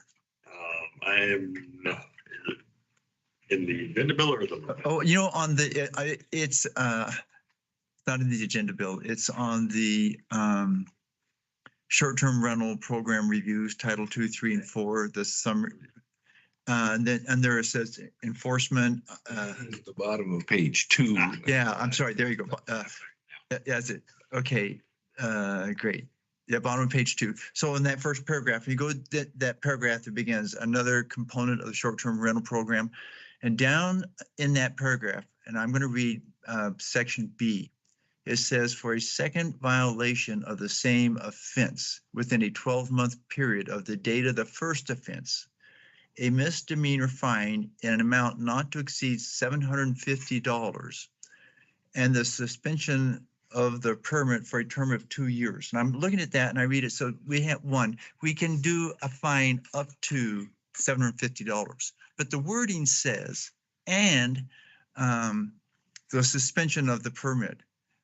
So, you know, it seems like, I wonder if it says and or suspension of a permit for potentially up to 2 years. I want to just make sure that that doesn't read that your second offense comes with a potential fine of $750 and it reads and.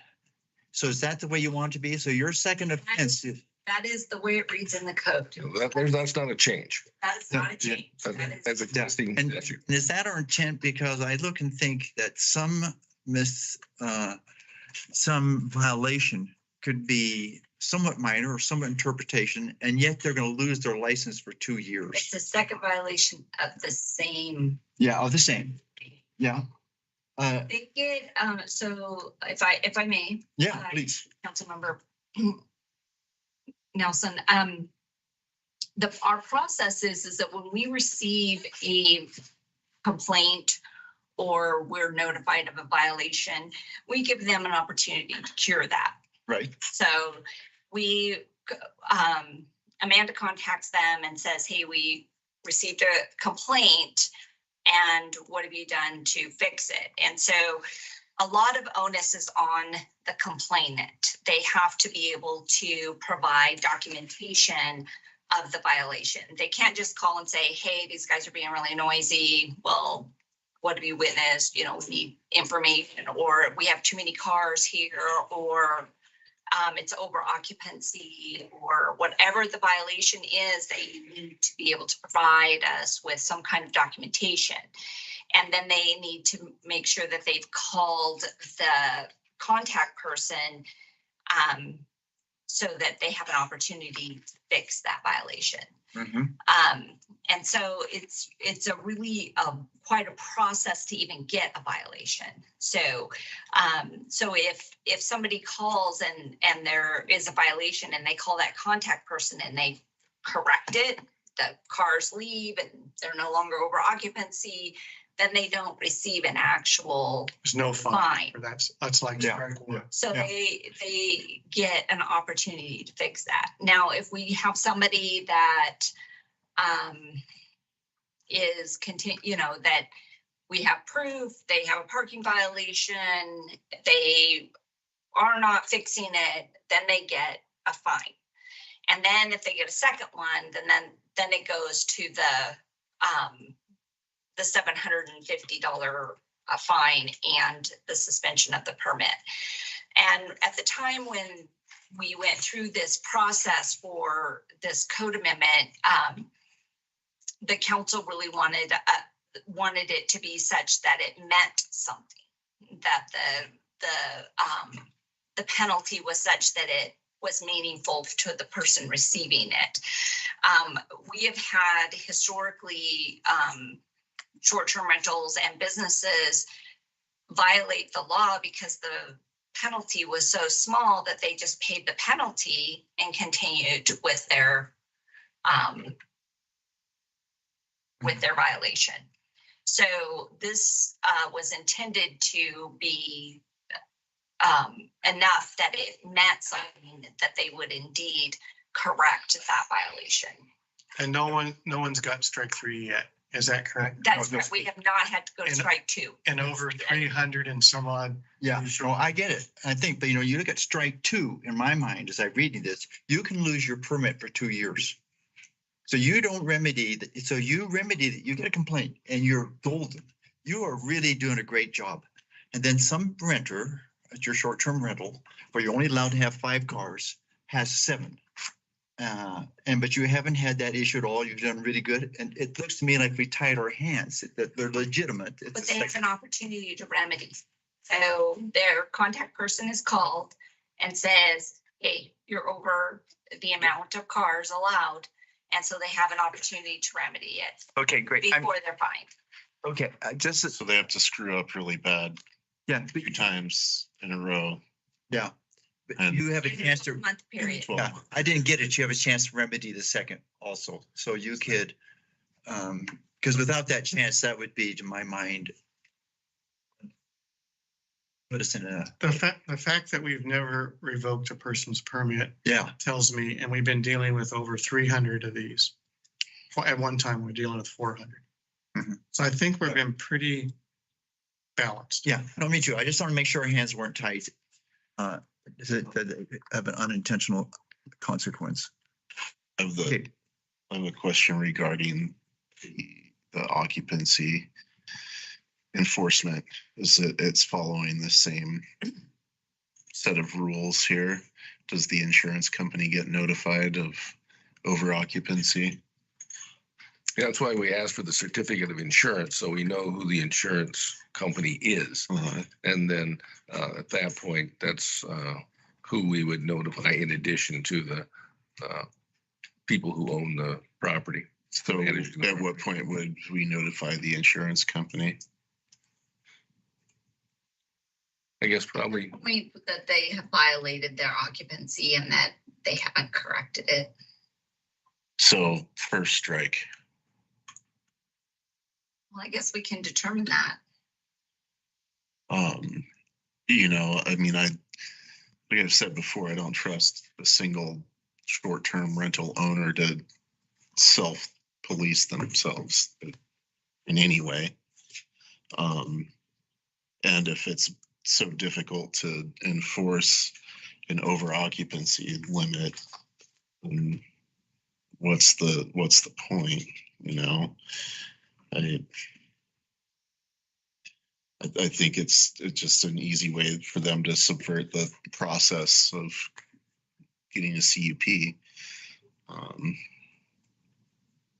So, I mean, I feel like the enforcement's gonna cause more work for city staff in that case, because we probably will have several more homes come up for the short-term rental permit, since they don't have to go through a CUP, but they get to self-regulate. I think that's why I suggested we review this next year and see if her prediction comes true, and we'll have to do something else, because I think clearly our interest is trying to balance the, as state law requires, the interests of the property owner and the interests of the neighborhood. And we were thinking this may be an opportunity to do that, recognizing the significance of the loss of one's insurance. So I think the penalty, which is not our penalty, is a significant inducement to play by the rules. And is that affidavit and insurance document a public record? I would assume so. We're still finalizing the draft documentation on it, but yeah, it will be coming online in the next couple of days. Well, he means the ones that are actually inferred. Oh, So okay. once somebody does a sworn affidavit and we receive their insurance, wouldn't that be a public record? Bill? There might be some information in the certificate of insurance that would be exempt from disclosure.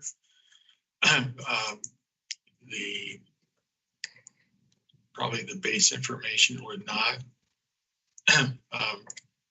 The other thing that I think your staff could do, and I didn't see it in the determination,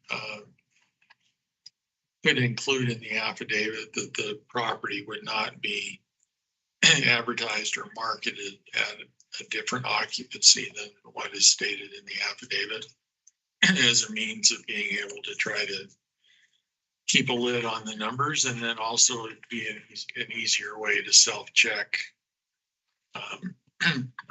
If they say they're going to limit it to 10, how are they advertising it? And then also having some sort of occupancy type record, how many people actually were in the home.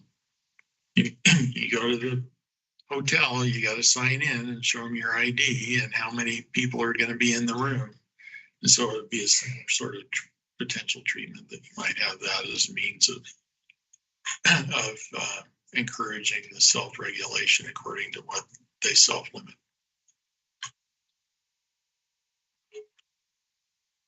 If anyone believed in self-regulation, we probably would not be in such a dire housing predicament due to greed. Just an observation.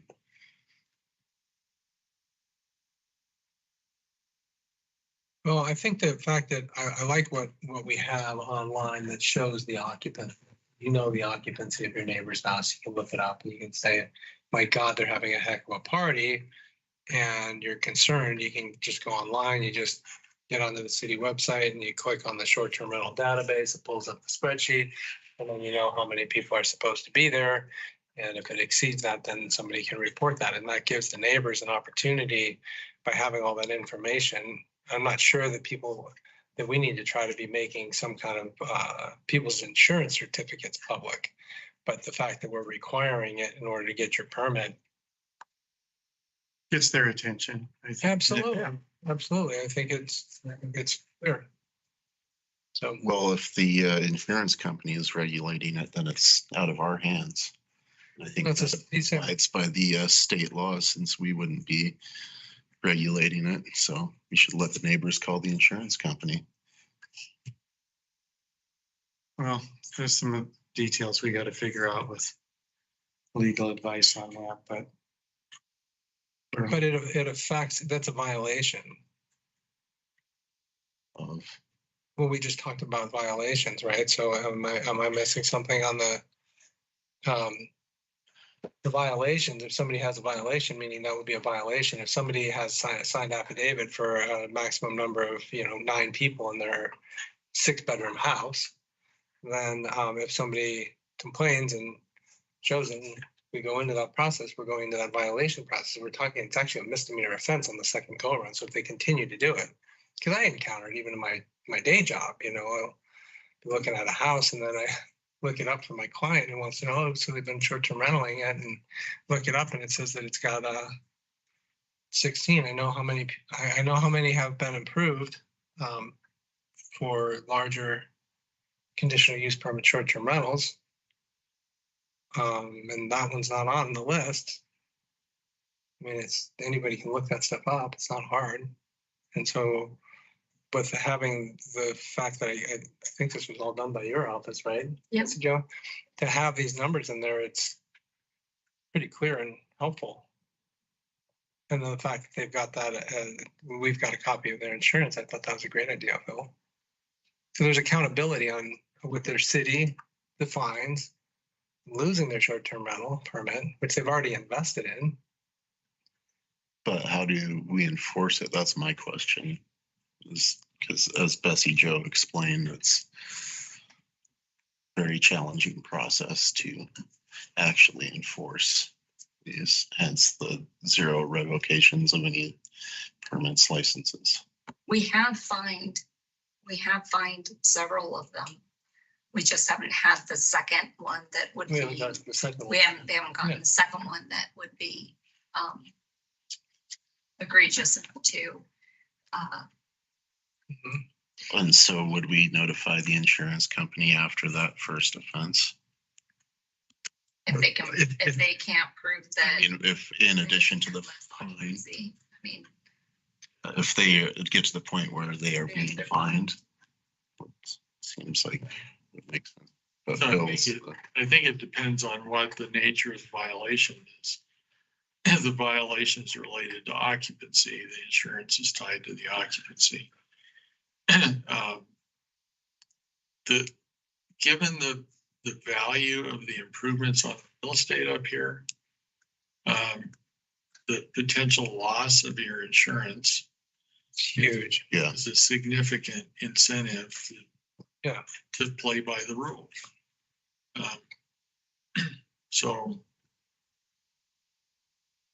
That's what I'm getting at, is how close is that gap between blatant disregard and informing the insurance company? So, if I may, Mayor, I'm kind of a glass half empty guy, not all empty. So I guess I would ask the question of Bessie Jo, in her experience, all of these short-term rentals, are they all malevolent characters, or are the vast majority of them, or some majority of them, try to abide by the rules and play the game the way that's. The majority of them play by the rules. Out of the nearly 400 short-term rentals that we have 25 that have received complaints, and a portion of those that have been fined. So Mayor, Councilmember Nielsen, maybe it's not quite as dark as it may appear to be. And the other thing that I would say to you, that request to self-limit came from some property owners who said, we really don't want a lot of people in our home. And we're willing to say what the maximum occupancy is. So these weren't. Yeah, I mean, I was at the workshop and understood. I get it. It makes sense to me. I'm just. I know. Being my standard. But we'd like to make sure that we see things different angles. Yeah. I'm comfortable. It's where we are. It's a good process to move forward with. And after a year, we can evaluate, tweak, change what we need to. But I'm on the half full side that the people will have generally positive intent to abide by the law.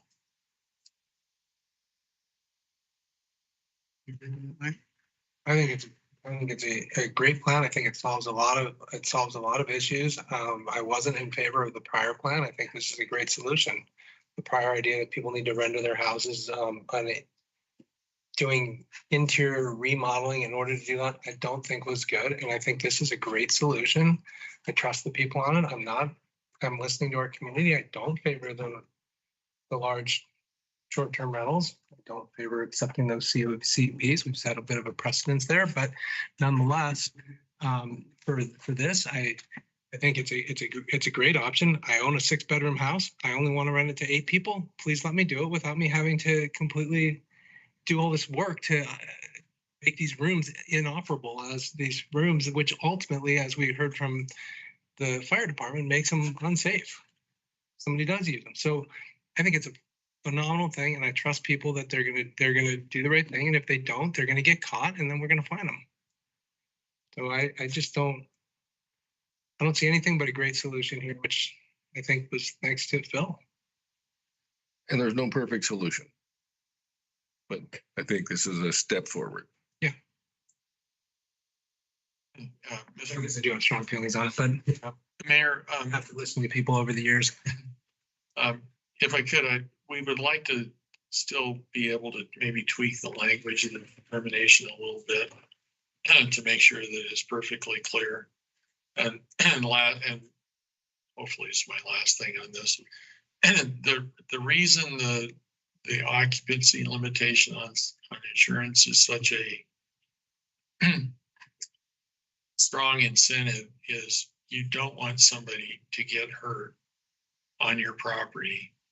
And it turns out there were 12 when you said you'd limit to 10. Mm-hmm. Your insurance said 10.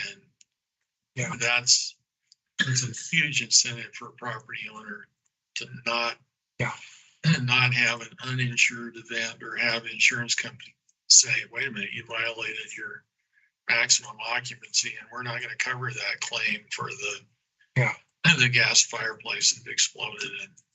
Yeah, it's a big deal. Because then so people could go after your house. The recommended action is to, we have it in our packet. And it's not a resolution or any kind of other term. So could we approve it the recommended action reads as such, can we get that checked off and then have legal keep working on? Yeah, because we're not making this code. We're just talking. These are administrative actions. I wanted to advise you how we, as the administration, we're going to modify our procedures. I think you don't have to concur, but we wanted to give you an opportunity to formally say, yeah, that's okay. And so I think. Would that work for you, Bill? Yeah, I think we just want to make sure that, I think it'd be a good idea for that final administrative determination to come back in front of you so you can see what it. Okay. Eventually, so a couple owners standing banging on the door to get figured out. Yeah, so we could do it quickly. Yes, So should we make a motion, read it in our packet and yes, take a vote on that? Please. Okay. I move we approve the administrative actions to allow large short-term rentals to self-limit with a signed affidavit or certificate of insurance for the short-term rental with the stated occupancy to be added to the application checklist. Second. Okay, a motion has been made and seconded to approve the administrative actions to allow large short-term rentals to self-limit with a signed affidavit and require a certificate of insurance for the short-term rental with the stated occupancy to be added to the application checklist. May I have a roll call vote on this motion? Councilmember Nelson, Yes. Councilmember Machese. Yes. Mayor Giles, Yes. Councilmember Nielsen, No. Okay. So does this motion carry with 3 votes? Bill? Yes. Okay. All right. So that motion carries. Thank you, staff and council. Bill, I think we're on to Stibnite Gold status update, Perpetua direction to staff. Yes, thank you, Your Honor. A few weeks ago, the mayor was invited to come to the offices of Perpetua Resources to have a conversation about impacts. And he invited me to come along and kind of catch up where the process was. The issue has some history here.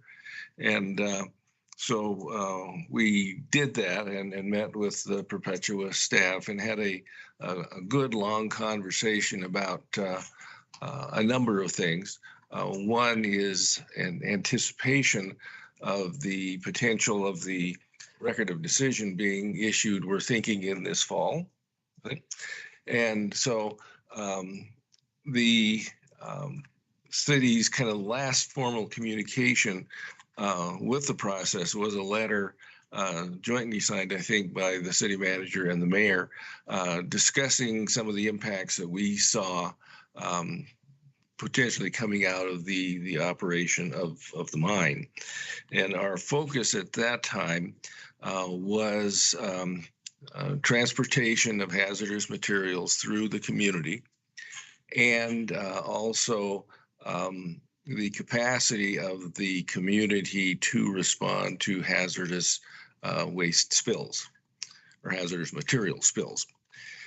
And there's been ongoing conversation at the staff level with the Perpetua people about modification of certain intersections, making sure the trucks carrying that type of material didn't come through downtown. They were routed through Boydston and Dinehard, looking at some intersection improvements there. So those conversations are ongoing.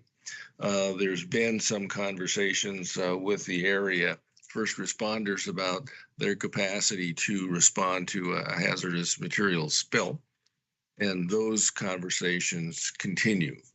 The reason that I'm bringing it forward here is basically the conversation was with the mayor and was important, given the fact that in this form of government, we're all kind of equals. And so we wanted to make sure that the council members were aware of the conversation, given the history of the dialogue in the community, let you know that there was a reaching out by Perpetua to kind of create a new level of conversation and basically see if there was anything that this group wanted us to do beyond the conversations that we've had, and wait and for the with some anticipation of the issuance of the record of decision. So we're here to have any direction you want to give us. You don't have to give us any, but we just wanted you to know that the dialogue had been reopened.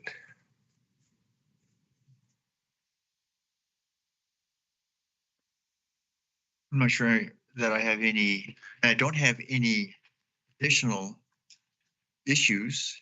And I think other than the significance and importance of dialogue, and that we have that comfort and constant and kind of a open, transparent, trusting dialogue as these things come forward. Well, one of the things that Phil and I talked to Perpetua about was that making sure that we in the county and this city had the ability to respond quickly in a timely fashion. And so that may be some kind of cost sharing where the company during the life of the mine would pay for people and equipment to be on site. And we didn't come to any agreement, but we are continuing the dialogue with them on that.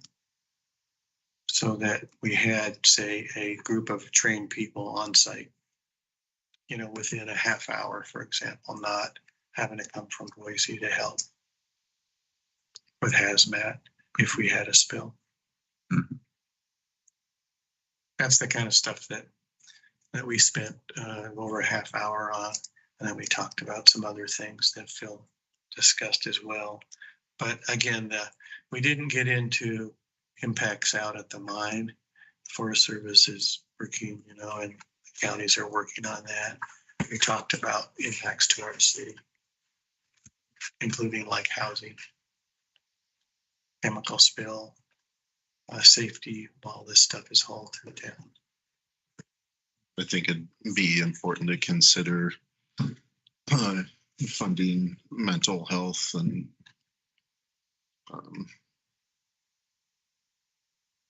domestic abuse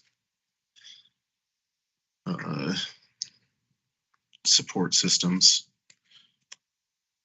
I think that would be another suggestion. But,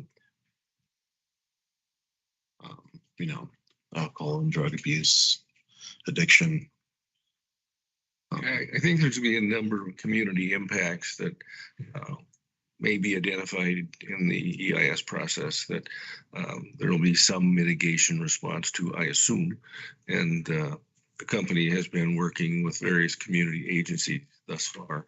But I think, trying to develop an understanding of the potential change that could impact the community is something that have been trying to do and will continue to try to do in that conversation.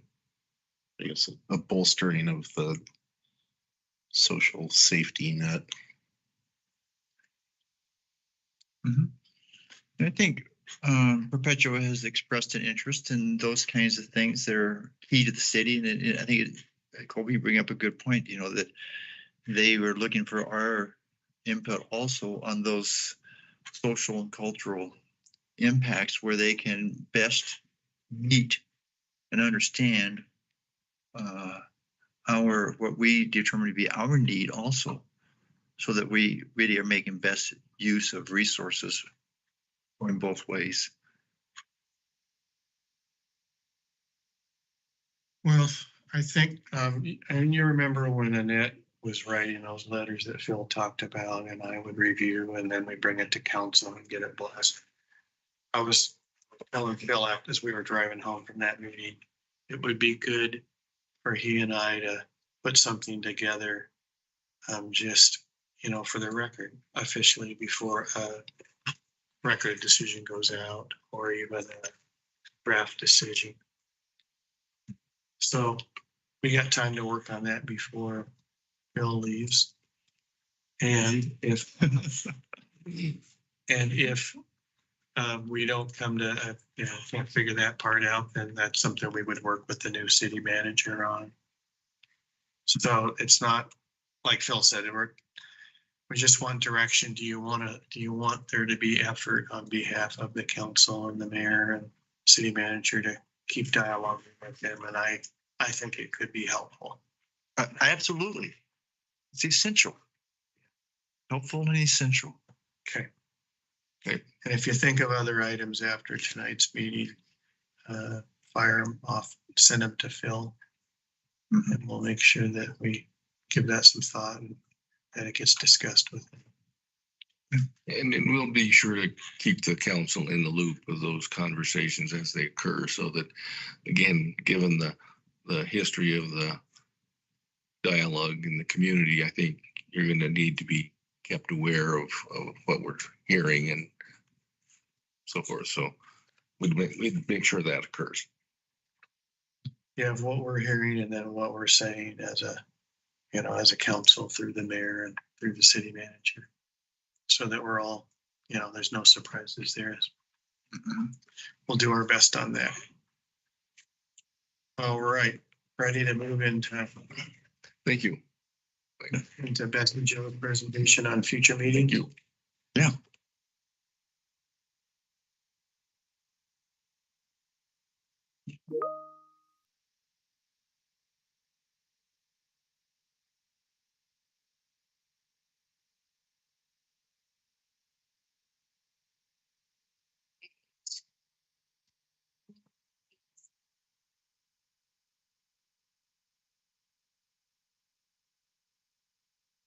Right, so your next one is tomorrow. Aren't you excited? We get to do tentative budget adoption tomorrow. It'll be so exciting.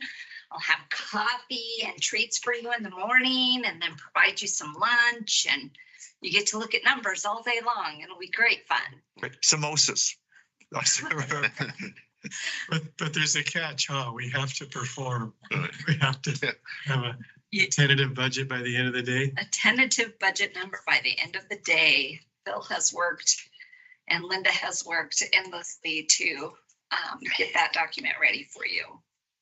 And then on August 8th is your next regular meeting. Right now, it looks like a pretty small meeting, but we'll keep an eye on that. We hope to have your amendment for the trapping, the code amendment to come before you on that day, and a city hall janitorial contract. And then added to your schedule is August 12th. In the afternoon, you'll do your city manager final interviews on that day, with the meet and greet that evening. And then on August 13th, you'll have your executive session to deliberate and determine if you have a city manager finalist. And then August 22nd will be our budget public hearing, and also a water rates work session with Nathan.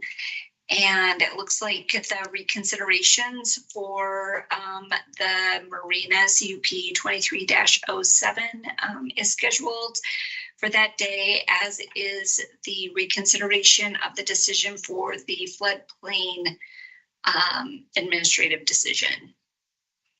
And then we have airport rules and regulations and a proposed bike park in the airport zone.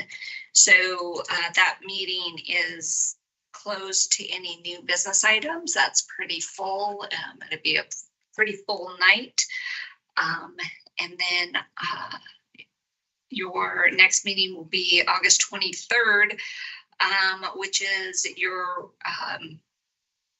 work session. And we have the streets local option tax work session planned for that day, so that we can do some strategizing on what the council would like to do moving forward. The goal is to bring that ordinance back to the voters in May. And we will be into September. So, any questions, concerns, requests? All good? All good. Okay. And now for the final excitement that you're itching to get into the executives. Bessie Jo, thank you. Have a good night. Always interesting. Okay. Well, who would like to read the rules of why we're going to make a motion in executive session? I will. I move we go into executive session for the following reasons. Records pursuant to Idaho Code 74-206D to consider records that are exempt from disclosure as provided in Chapter 1, Title 74, Idaho Code. Litigation pursuant to 74-206F to communicate with legal counsel for the public agency to discuss the legal ramifications of and legal options for pending litigation or controversies not yet being litigated, imminently likely to be litigated. The mere presence of legal counsel at an executive session does not satisfy this requirement. Second. Thank you. All right. Okay, motion has been made and seconded to move into executive session under records pursuant to 74-206D to consider records that are exempt from disclosures provided in Chapter 1, Title 74 of Idaho Code. Under litigation pursuant to 74-206F to communicate with legal counsel for the public agency to discuss the legal ramifications of and legal options for pending litigation or controversies not yet being litigated, but imminently likely to be litigated. The mere presence of legal counsel at an executive session does not satisfy this requirement. All in favor of moving into executive session, please say aye. It has to be a roll call. Really? Yeah. You didn't. All those other ones were. Okay. Failed. All right. Pretty good. Let's do it right. May I have a roll call vote on this motion? Councilmember Nelson. Yes. Councilmember Nielsen. Yes. Mayor Giles. Yes. Councilmember Machezik. Yes. Thank you, Bessie Jo. All right. Turn it over. Somebody to push the button. Now let me let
you